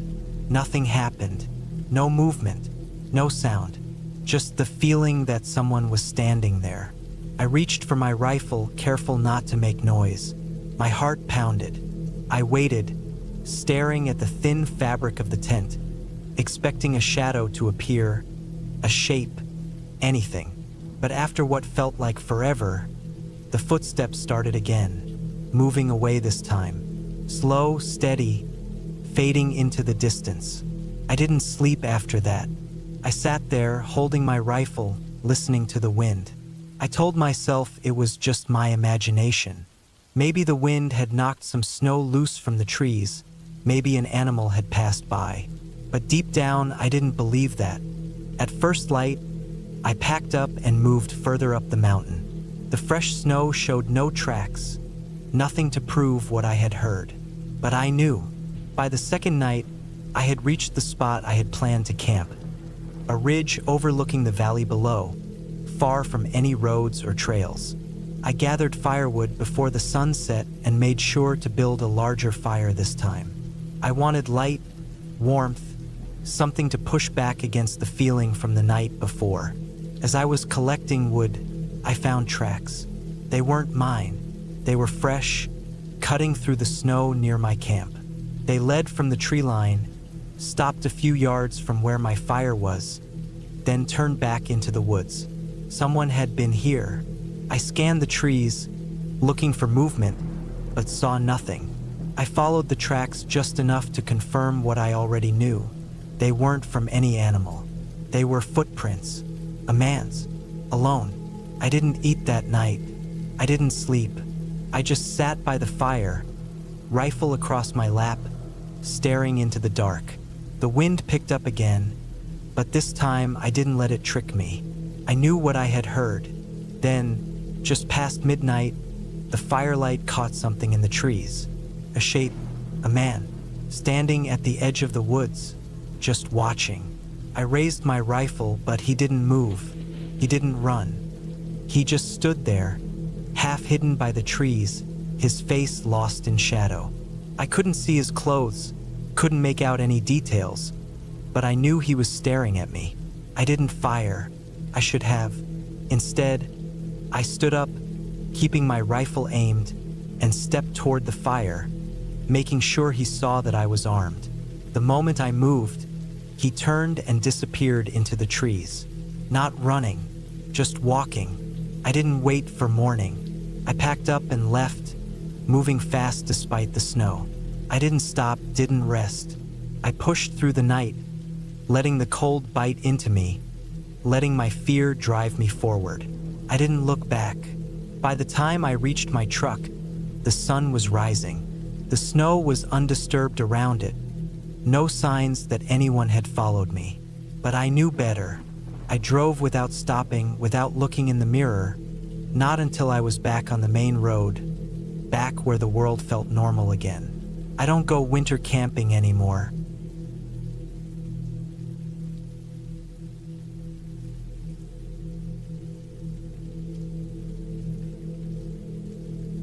I had planned this camping trip for weeks. I wanted some time away from work, away from the noise of the city. Just a weekend in the woods, alone, with nothing but my gear, a tent, and the sound of the trees swaying in the wind. I had done trips like this before, but never in this area. It was a stretch of dense forest near an old logging road, miles away from the nearest town. I figured it would be the perfect place to clear my head. I drove out early in the morning, my truck packed with everything I needed: tent, sleeping bag, food, water, extra clothes, and a rifle just in case. The forecast had mentioned possible rain, but I didn't think much of it. A little rain never bothered me. The road leading into the forest was rough, narrow, and covered in fallen leaves. It had been years since any real work had been done on it. Potholes were deep, and my tires kicked up loose gravel as I went. I followed the path for several miles until I found a spot that seemed good enough. It was a small clearing, surrounded by thick trees. I parked the truck just off the road and hiked in a little deeper to find a better place to set up camp. By the time I had my tent up and a small fire going, the sky was already turning gray. The air was cool, damp, the kind of chill that sinks into your clothes. I sat by the fire, ate some jerky, and listened to the sounds of the woods. Birds, the occasional rustle of leaves as a small animal darted through the brush. Felt peaceful. The rain started lightly, just a few drops at first, barely enough to make a sound against my tent. I had checked the forecast before leaving, and it had only mentioned a slight chance of rain, nothing too heavy. I didn't worry. I climbed into my tent, zipped up my sleeping bag, and let the quiet hum of the forest lull me to sleep. I woke up to the sound of rain hammering against the tent, the kind of heavy rain that drowns out every other noise. It was pitch black outside. I checked my watch, 2:43 a.m. I could hear water dripping from the trees, pooling on the ground. The wind had picked up, shaking the tent, making the fabric whip back and forth. I turned onto my side, trying to go back to sleep, but something felt off. Took me a moment to realize what it was. The fire. I had let it burn low before going to sleep, but it should have still been smoldering. I should have seen a faint orange glow through the tent, but there was nothing, just darkness. The rain had put it out completely. I sighed, knowing I'd have to relight it in the morning. I turned over again, trying to get comfortable. Then I heard it, a sound that didn't belong, a crunch, not like a branch snapping, not like a small animal scurrying through the undergrowth. It was deliberate, heavy, a footstep. My body went still. I listened, waiting, but the rain was too loud. Maybe it had just been a tree creaking in the wind, maybe a deer passing through. I told myself it was nothing, but I still felt that tightness in my chest, that uneasy feeling in my stomach. I reached over and unzipped my bag slowly, my fingers brushing against the cold metal of my rifle. Just having it near me made me feel a little better. I stayed awake for another hour, listening, but the noise never came again. Eventually, exhaustion won. I closed my eyes. Morning came, but the rain hadn't stopped. Everything was soaked. My tent, my boots, the ground. The air was thick with the smell of wet leaves, damp earth. My fire pit was nothing but a puddle of blackened wood. I stepped out of the tent, stretching my sore muscles. That uneasy feeling from the night before was still there, lingering in the back of my mind. I scanned the area, looking for any signs of what I might have heard. Then I saw them, footprints, not mine. They were deep, pressed into the mud, leading from the tree line to the edge of my tent. They stopped just a few feet away, then turned back toward the woods. I felt my pulse in my ears. Someone had been here, watching me. I crouched down, studying the prints. They were large, bigger than mine, and fresh. The edges were sharp, not yet softened by the rain. Whoever had made them had been here recently. I grabbed my rifle and stood up, scanning the trees. Nothing, just endless rows of trunks, branches swaying in the wind. I should have packed up right then, should have gotten in my truck and left. But part of me didn't want to believe what I was seeing. Maybe it had just been a hunter passing through. Maybe someone had gotten lost. I convinced myself there was no real threat. I stayed. The rain never let up. By afternoon, the wind had picked up, turning the forest into a wall of noise. My gear was damp, my clothes stuck to my skin. The fire wouldn't stay lit, the wood too wet to catch. I decided to take a walk, stretch my legs, maybe shake off the nerves from the morning. I followed a small trail deeper into the woods, rifle slung over my shoulder. That's when I found it, a cabin. It was old, falling apart, barely more than a pile of rotting wood. The door was missing, the roof caved in. It looked like it had been abandoned for years. But inside, there were signs of recent activity. A tarp spread out over a dry patch of floor, empty food cans, a pile of cigarette butts. Someone had been living here. Recently, I felt exposed, standing there in the open. My skin prickled, that deep, gut-wrenching instinct telling me I was being watched. I turned and walked back to camp, moving faster than before. That night, the footsteps came again, closer this time. I gripped my rifle, my heart pounding. The rain had lessened just enough for me to hear them clearly. Slow, deliberate, circling my tent. I held my breath, then silence. I didn't sleep. I stayed awake until the first light of morning. When I finally unzipped my tent and stepped outside, my blood ran cold. My gear had been moved, not stolen, just moved. My pack had been unzipped, my food scattered. My water jug had been tipped over.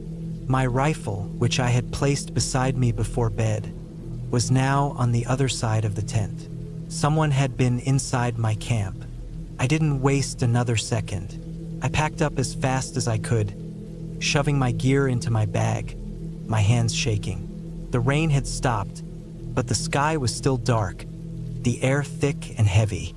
As I threw my pack into the truck, I looked back at the trees one last time, and I saw him, a man, standing just beyond the tree line, watching me, tall, thin, his clothes dark and soaked from the rain. His face was obscured by shadow, but I could feel his eyes on me. I didn't stop to think. I got in my truck, started the engine, and tore down that road as fast as I could. I didn't look back. I never went camping alone again.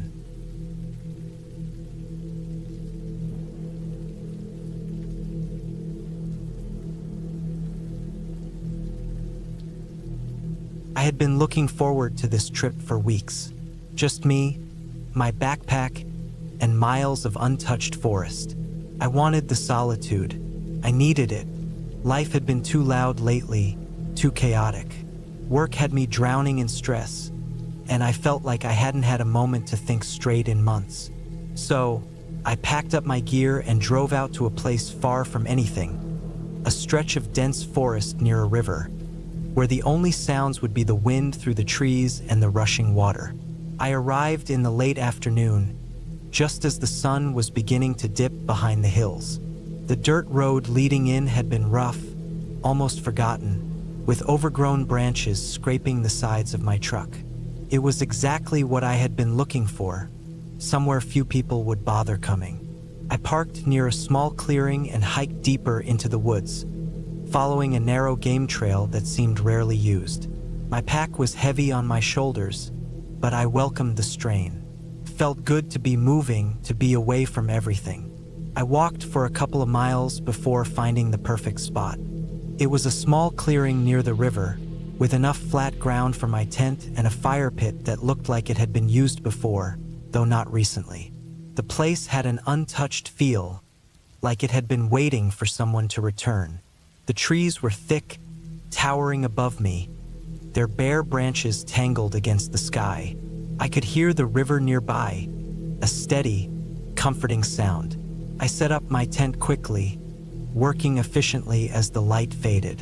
The temperature was dropping fast, and I could feel the crisp autumn air creeping in. I got a fire going, ate a quick meal, and sat there for a while, just listening. The forest was alive in its own quiet way, leaves rustling, distant bird calls, the occasional snap of a twig somewhere in the darkness. It was peaceful. At some point, I started feeling uneasy. Couldn't place why. Nothing had changed, but the air felt different, heavier.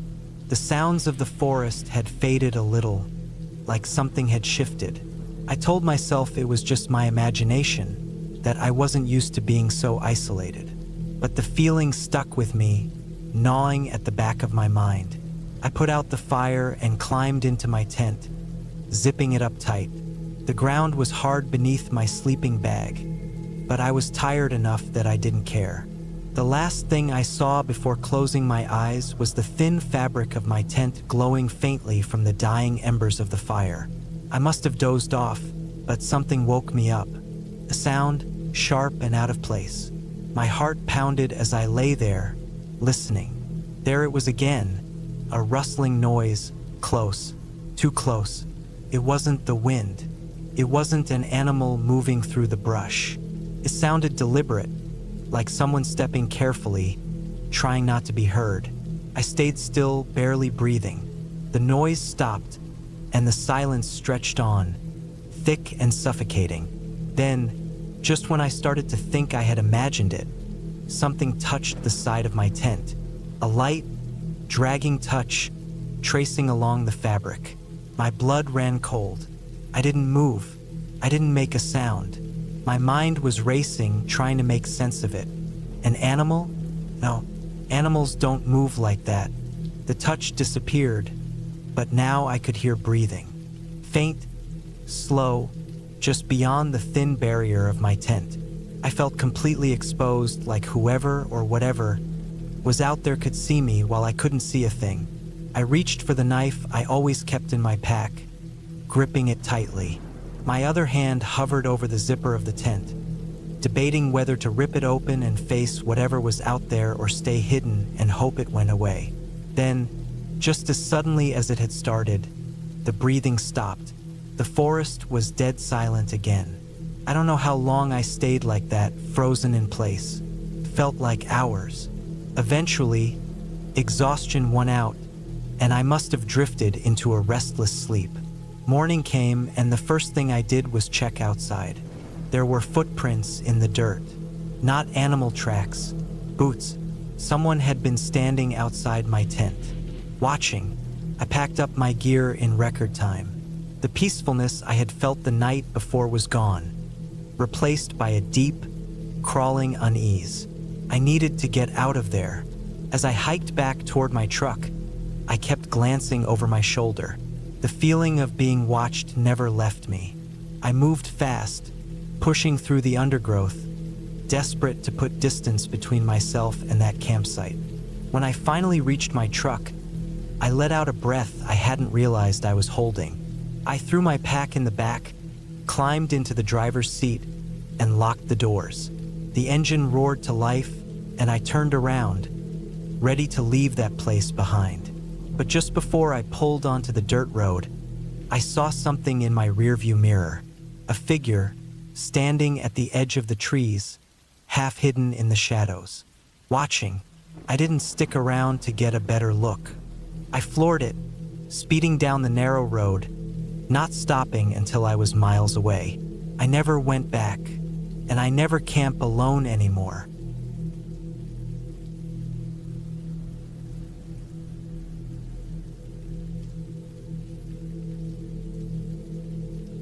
The sound of the wind through the trees reminded me of her voice.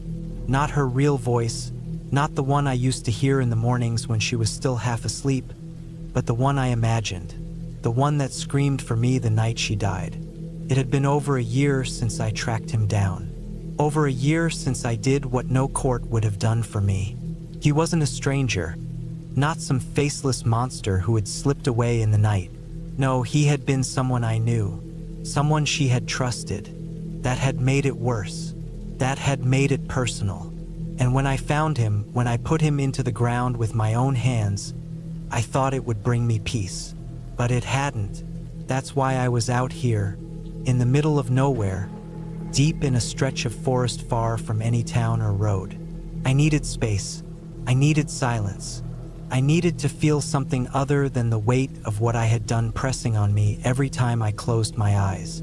The campsite was simple, just my old canvas tent, a fire pit I had dug out myself, and a few supplies I had packed to last me the week.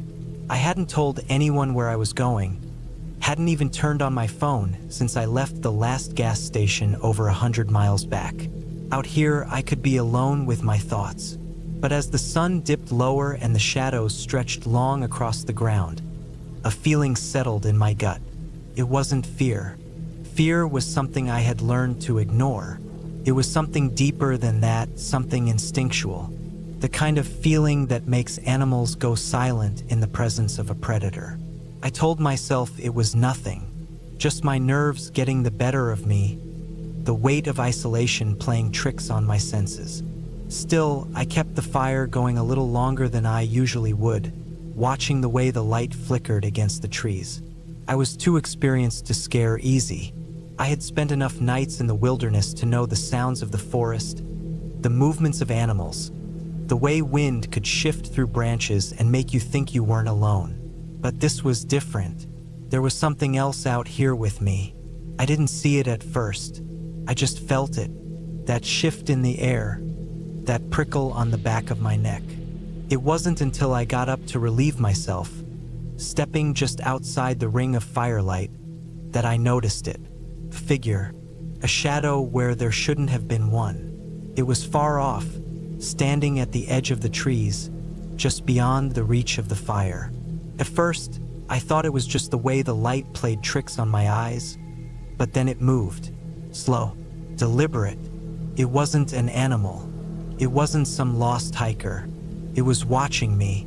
I pretended not to notice, finishing what I was doing and walking back toward the fire like nothing was wrong. My mind raced. Could be a hunter, maybe someone who had stumbled across my camp by accident. But I knew better. People don't stand still like that. People don't watch like that. I sat down by the fire, keeping my movements casual, my eyes flicking up every few seconds to check if it was still there. It was. I took stock of what I had. My knife was in the tent. My rifle was leaned against a fallen log a few feet away. My hatchet was closer, just within arm's reach. The figure didn't move. For almost an hour, it stayed there, standing, watching. I forced myself to act normal, to poke at the fire, to eat a little from the tin of beans I had warmed over the flames. If it was waiting for me to panic, I wouldn't give it the satisfaction. Then, just as suddenly as it had appeared, it was gone. I didn't see it leave. I just looked up, and the space where it had been was empty. I waited, my body tense, my ears straining for any sound. Nothing. I didn't sleep that night. By morning, I had almost convinced myself I had imagined it. That exhaustion and stress had made me see something that wasn't there. I packed up camp anyway, moving further into the woods, putting distance between myself and whatever or whoever I had seen. The second night, it happened again. This time, there were two of them, standing just beyond the fire's glow, watching. I didn't move, didn't react. I kept my breathing steady, my hands loose at my sides. My knife was in my lap now. My rifle was closer. If they came any nearer, I wouldn't hesitate. But they didn't. They stood there until just before dawn, then disappeared like they had never been there at all. I didn't pack up this time. I didn't move further into the woods. I wasn't running anymore. I had already run far enough. That third night, I was ready for them. I sat in the dark, the fire burned low, the rifle in my hands. I waited, and when they came, I was ready. They were closer this time. I could see the outline of their shapes, tall and thin, standing between the trees. I could hear the faint rustle of fabric, the soft crunch of leaves underfoot. I raised my rifle. I didn't call out. I didn't ask who they were. I just waited, one step closer, then another. Then they stopped. They knew. They knew I wasn't afraid anymore. They knew I was ready. And then, as suddenly as they had come, they turned and walked away. I never saw them again. I stayed one more night just to be sure. But the forest was empty. The air felt different, lighter somehow, as if whatever had been there had finally decided I wasn't worth the effort. I left the next morning, packed up my camp, slung my rifle over my shoulder, and walked back the way I came. When I got to my truck, there were footprints in the dirt. Not mine, not theirs. Someone else had been here. Someone had been watching long before I ever knew they were there. I drove out of those woods and never looked back. I don't know if I'll ever camp again. I don't know if I'll ever stop looking over my shoulder. But I do know one thing. No matter how far I go, no matter how deep into the wild I run, there's always someone watching, and they never forget.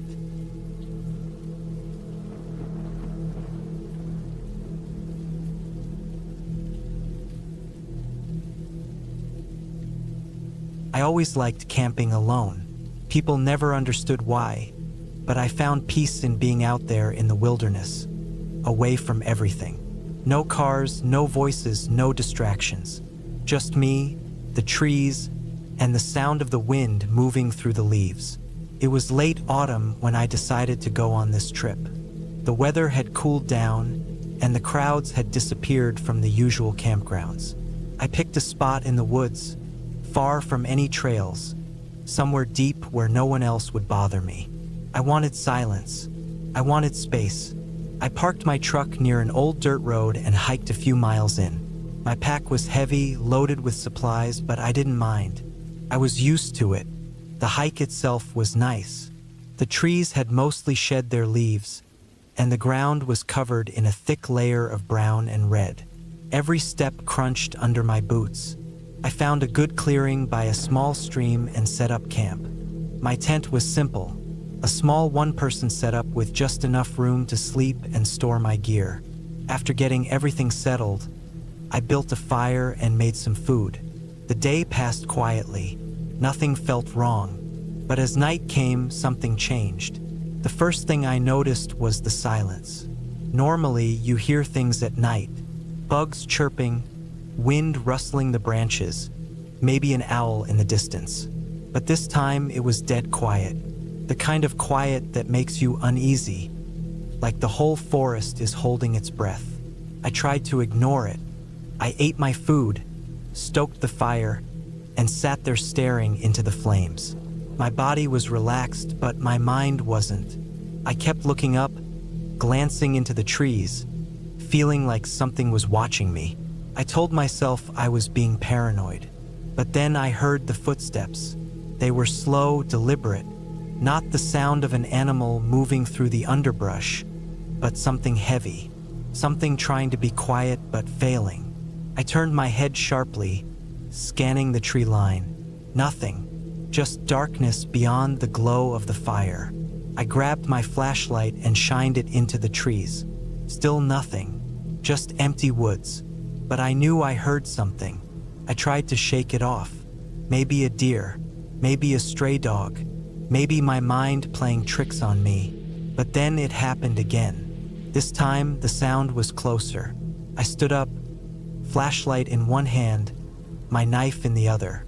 I wasn't the type to scare easy, but something about this felt wrong. I shined the light around again, and that's when I saw it. Two pale, yellowish eyes reflecting back at me from the trees. Too high off the ground to be a coyote. Too still to be a deer. I felt my stomach tighten. I kept my light on it, watching, waiting, but it didn't move, just stared. Then, after what felt like forever, it backed away. Not turned and ran, just stepped backward, slowly, until it disappeared into the darkness. I stood there, frozen. My brain tried to rationalize it. Some kind of animal, maybe, a trick of the light. But I knew better. I sat back down by the fire, my back to the tent, gripping my knife. I wasn't going to sleep. Not now. The night dragged on, slow and tense. Every little sound made me jump. Every gust of wind, every cracking branch. Then, around midnight, I heard something worse. A voice. It was distant at first, barely more than a whisper. But it was there, and it was calling my name. My blood went cold. There was no one out here. No one knew where I was. And yet I heard it. My name drifting through the trees. It wasn't just that it was saying my name, it was how it was saying it. The voice was off. Hollow, stretched, like someone trying to mimic human speech but not quite getting it right. I gripped my knife tighter. My breathing was slow, controlled, but my heart was racing. The voice came again, closer this time. Sounded like me. I can't explain it, but it sounded like me, as if I were the one calling out. I wanted to run. Every instinct told me to, but I knew better. Running in the dark, in unfamiliar woods, was a death sentence.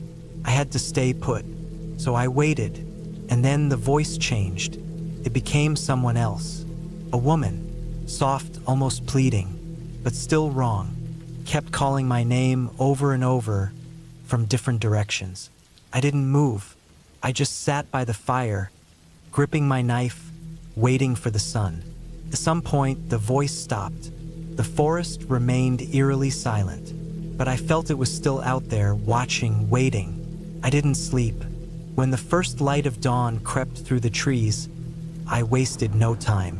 I packed my gear in record speed, doused the fire, and started hiking back.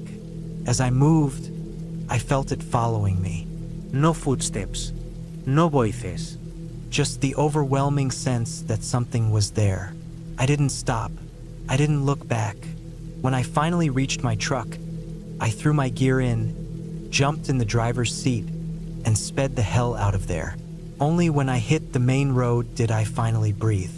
I didn't go back for a long time. When I did, months later, I found my old campsite. Fire pit still there, tent stakes still in the dirt. But there were footprints around the area, deep ones, and they weren't mine. I don't know what I saw that night. I don't want to know, but I never camp alone anymore, and I never go that deep into the woods, ever.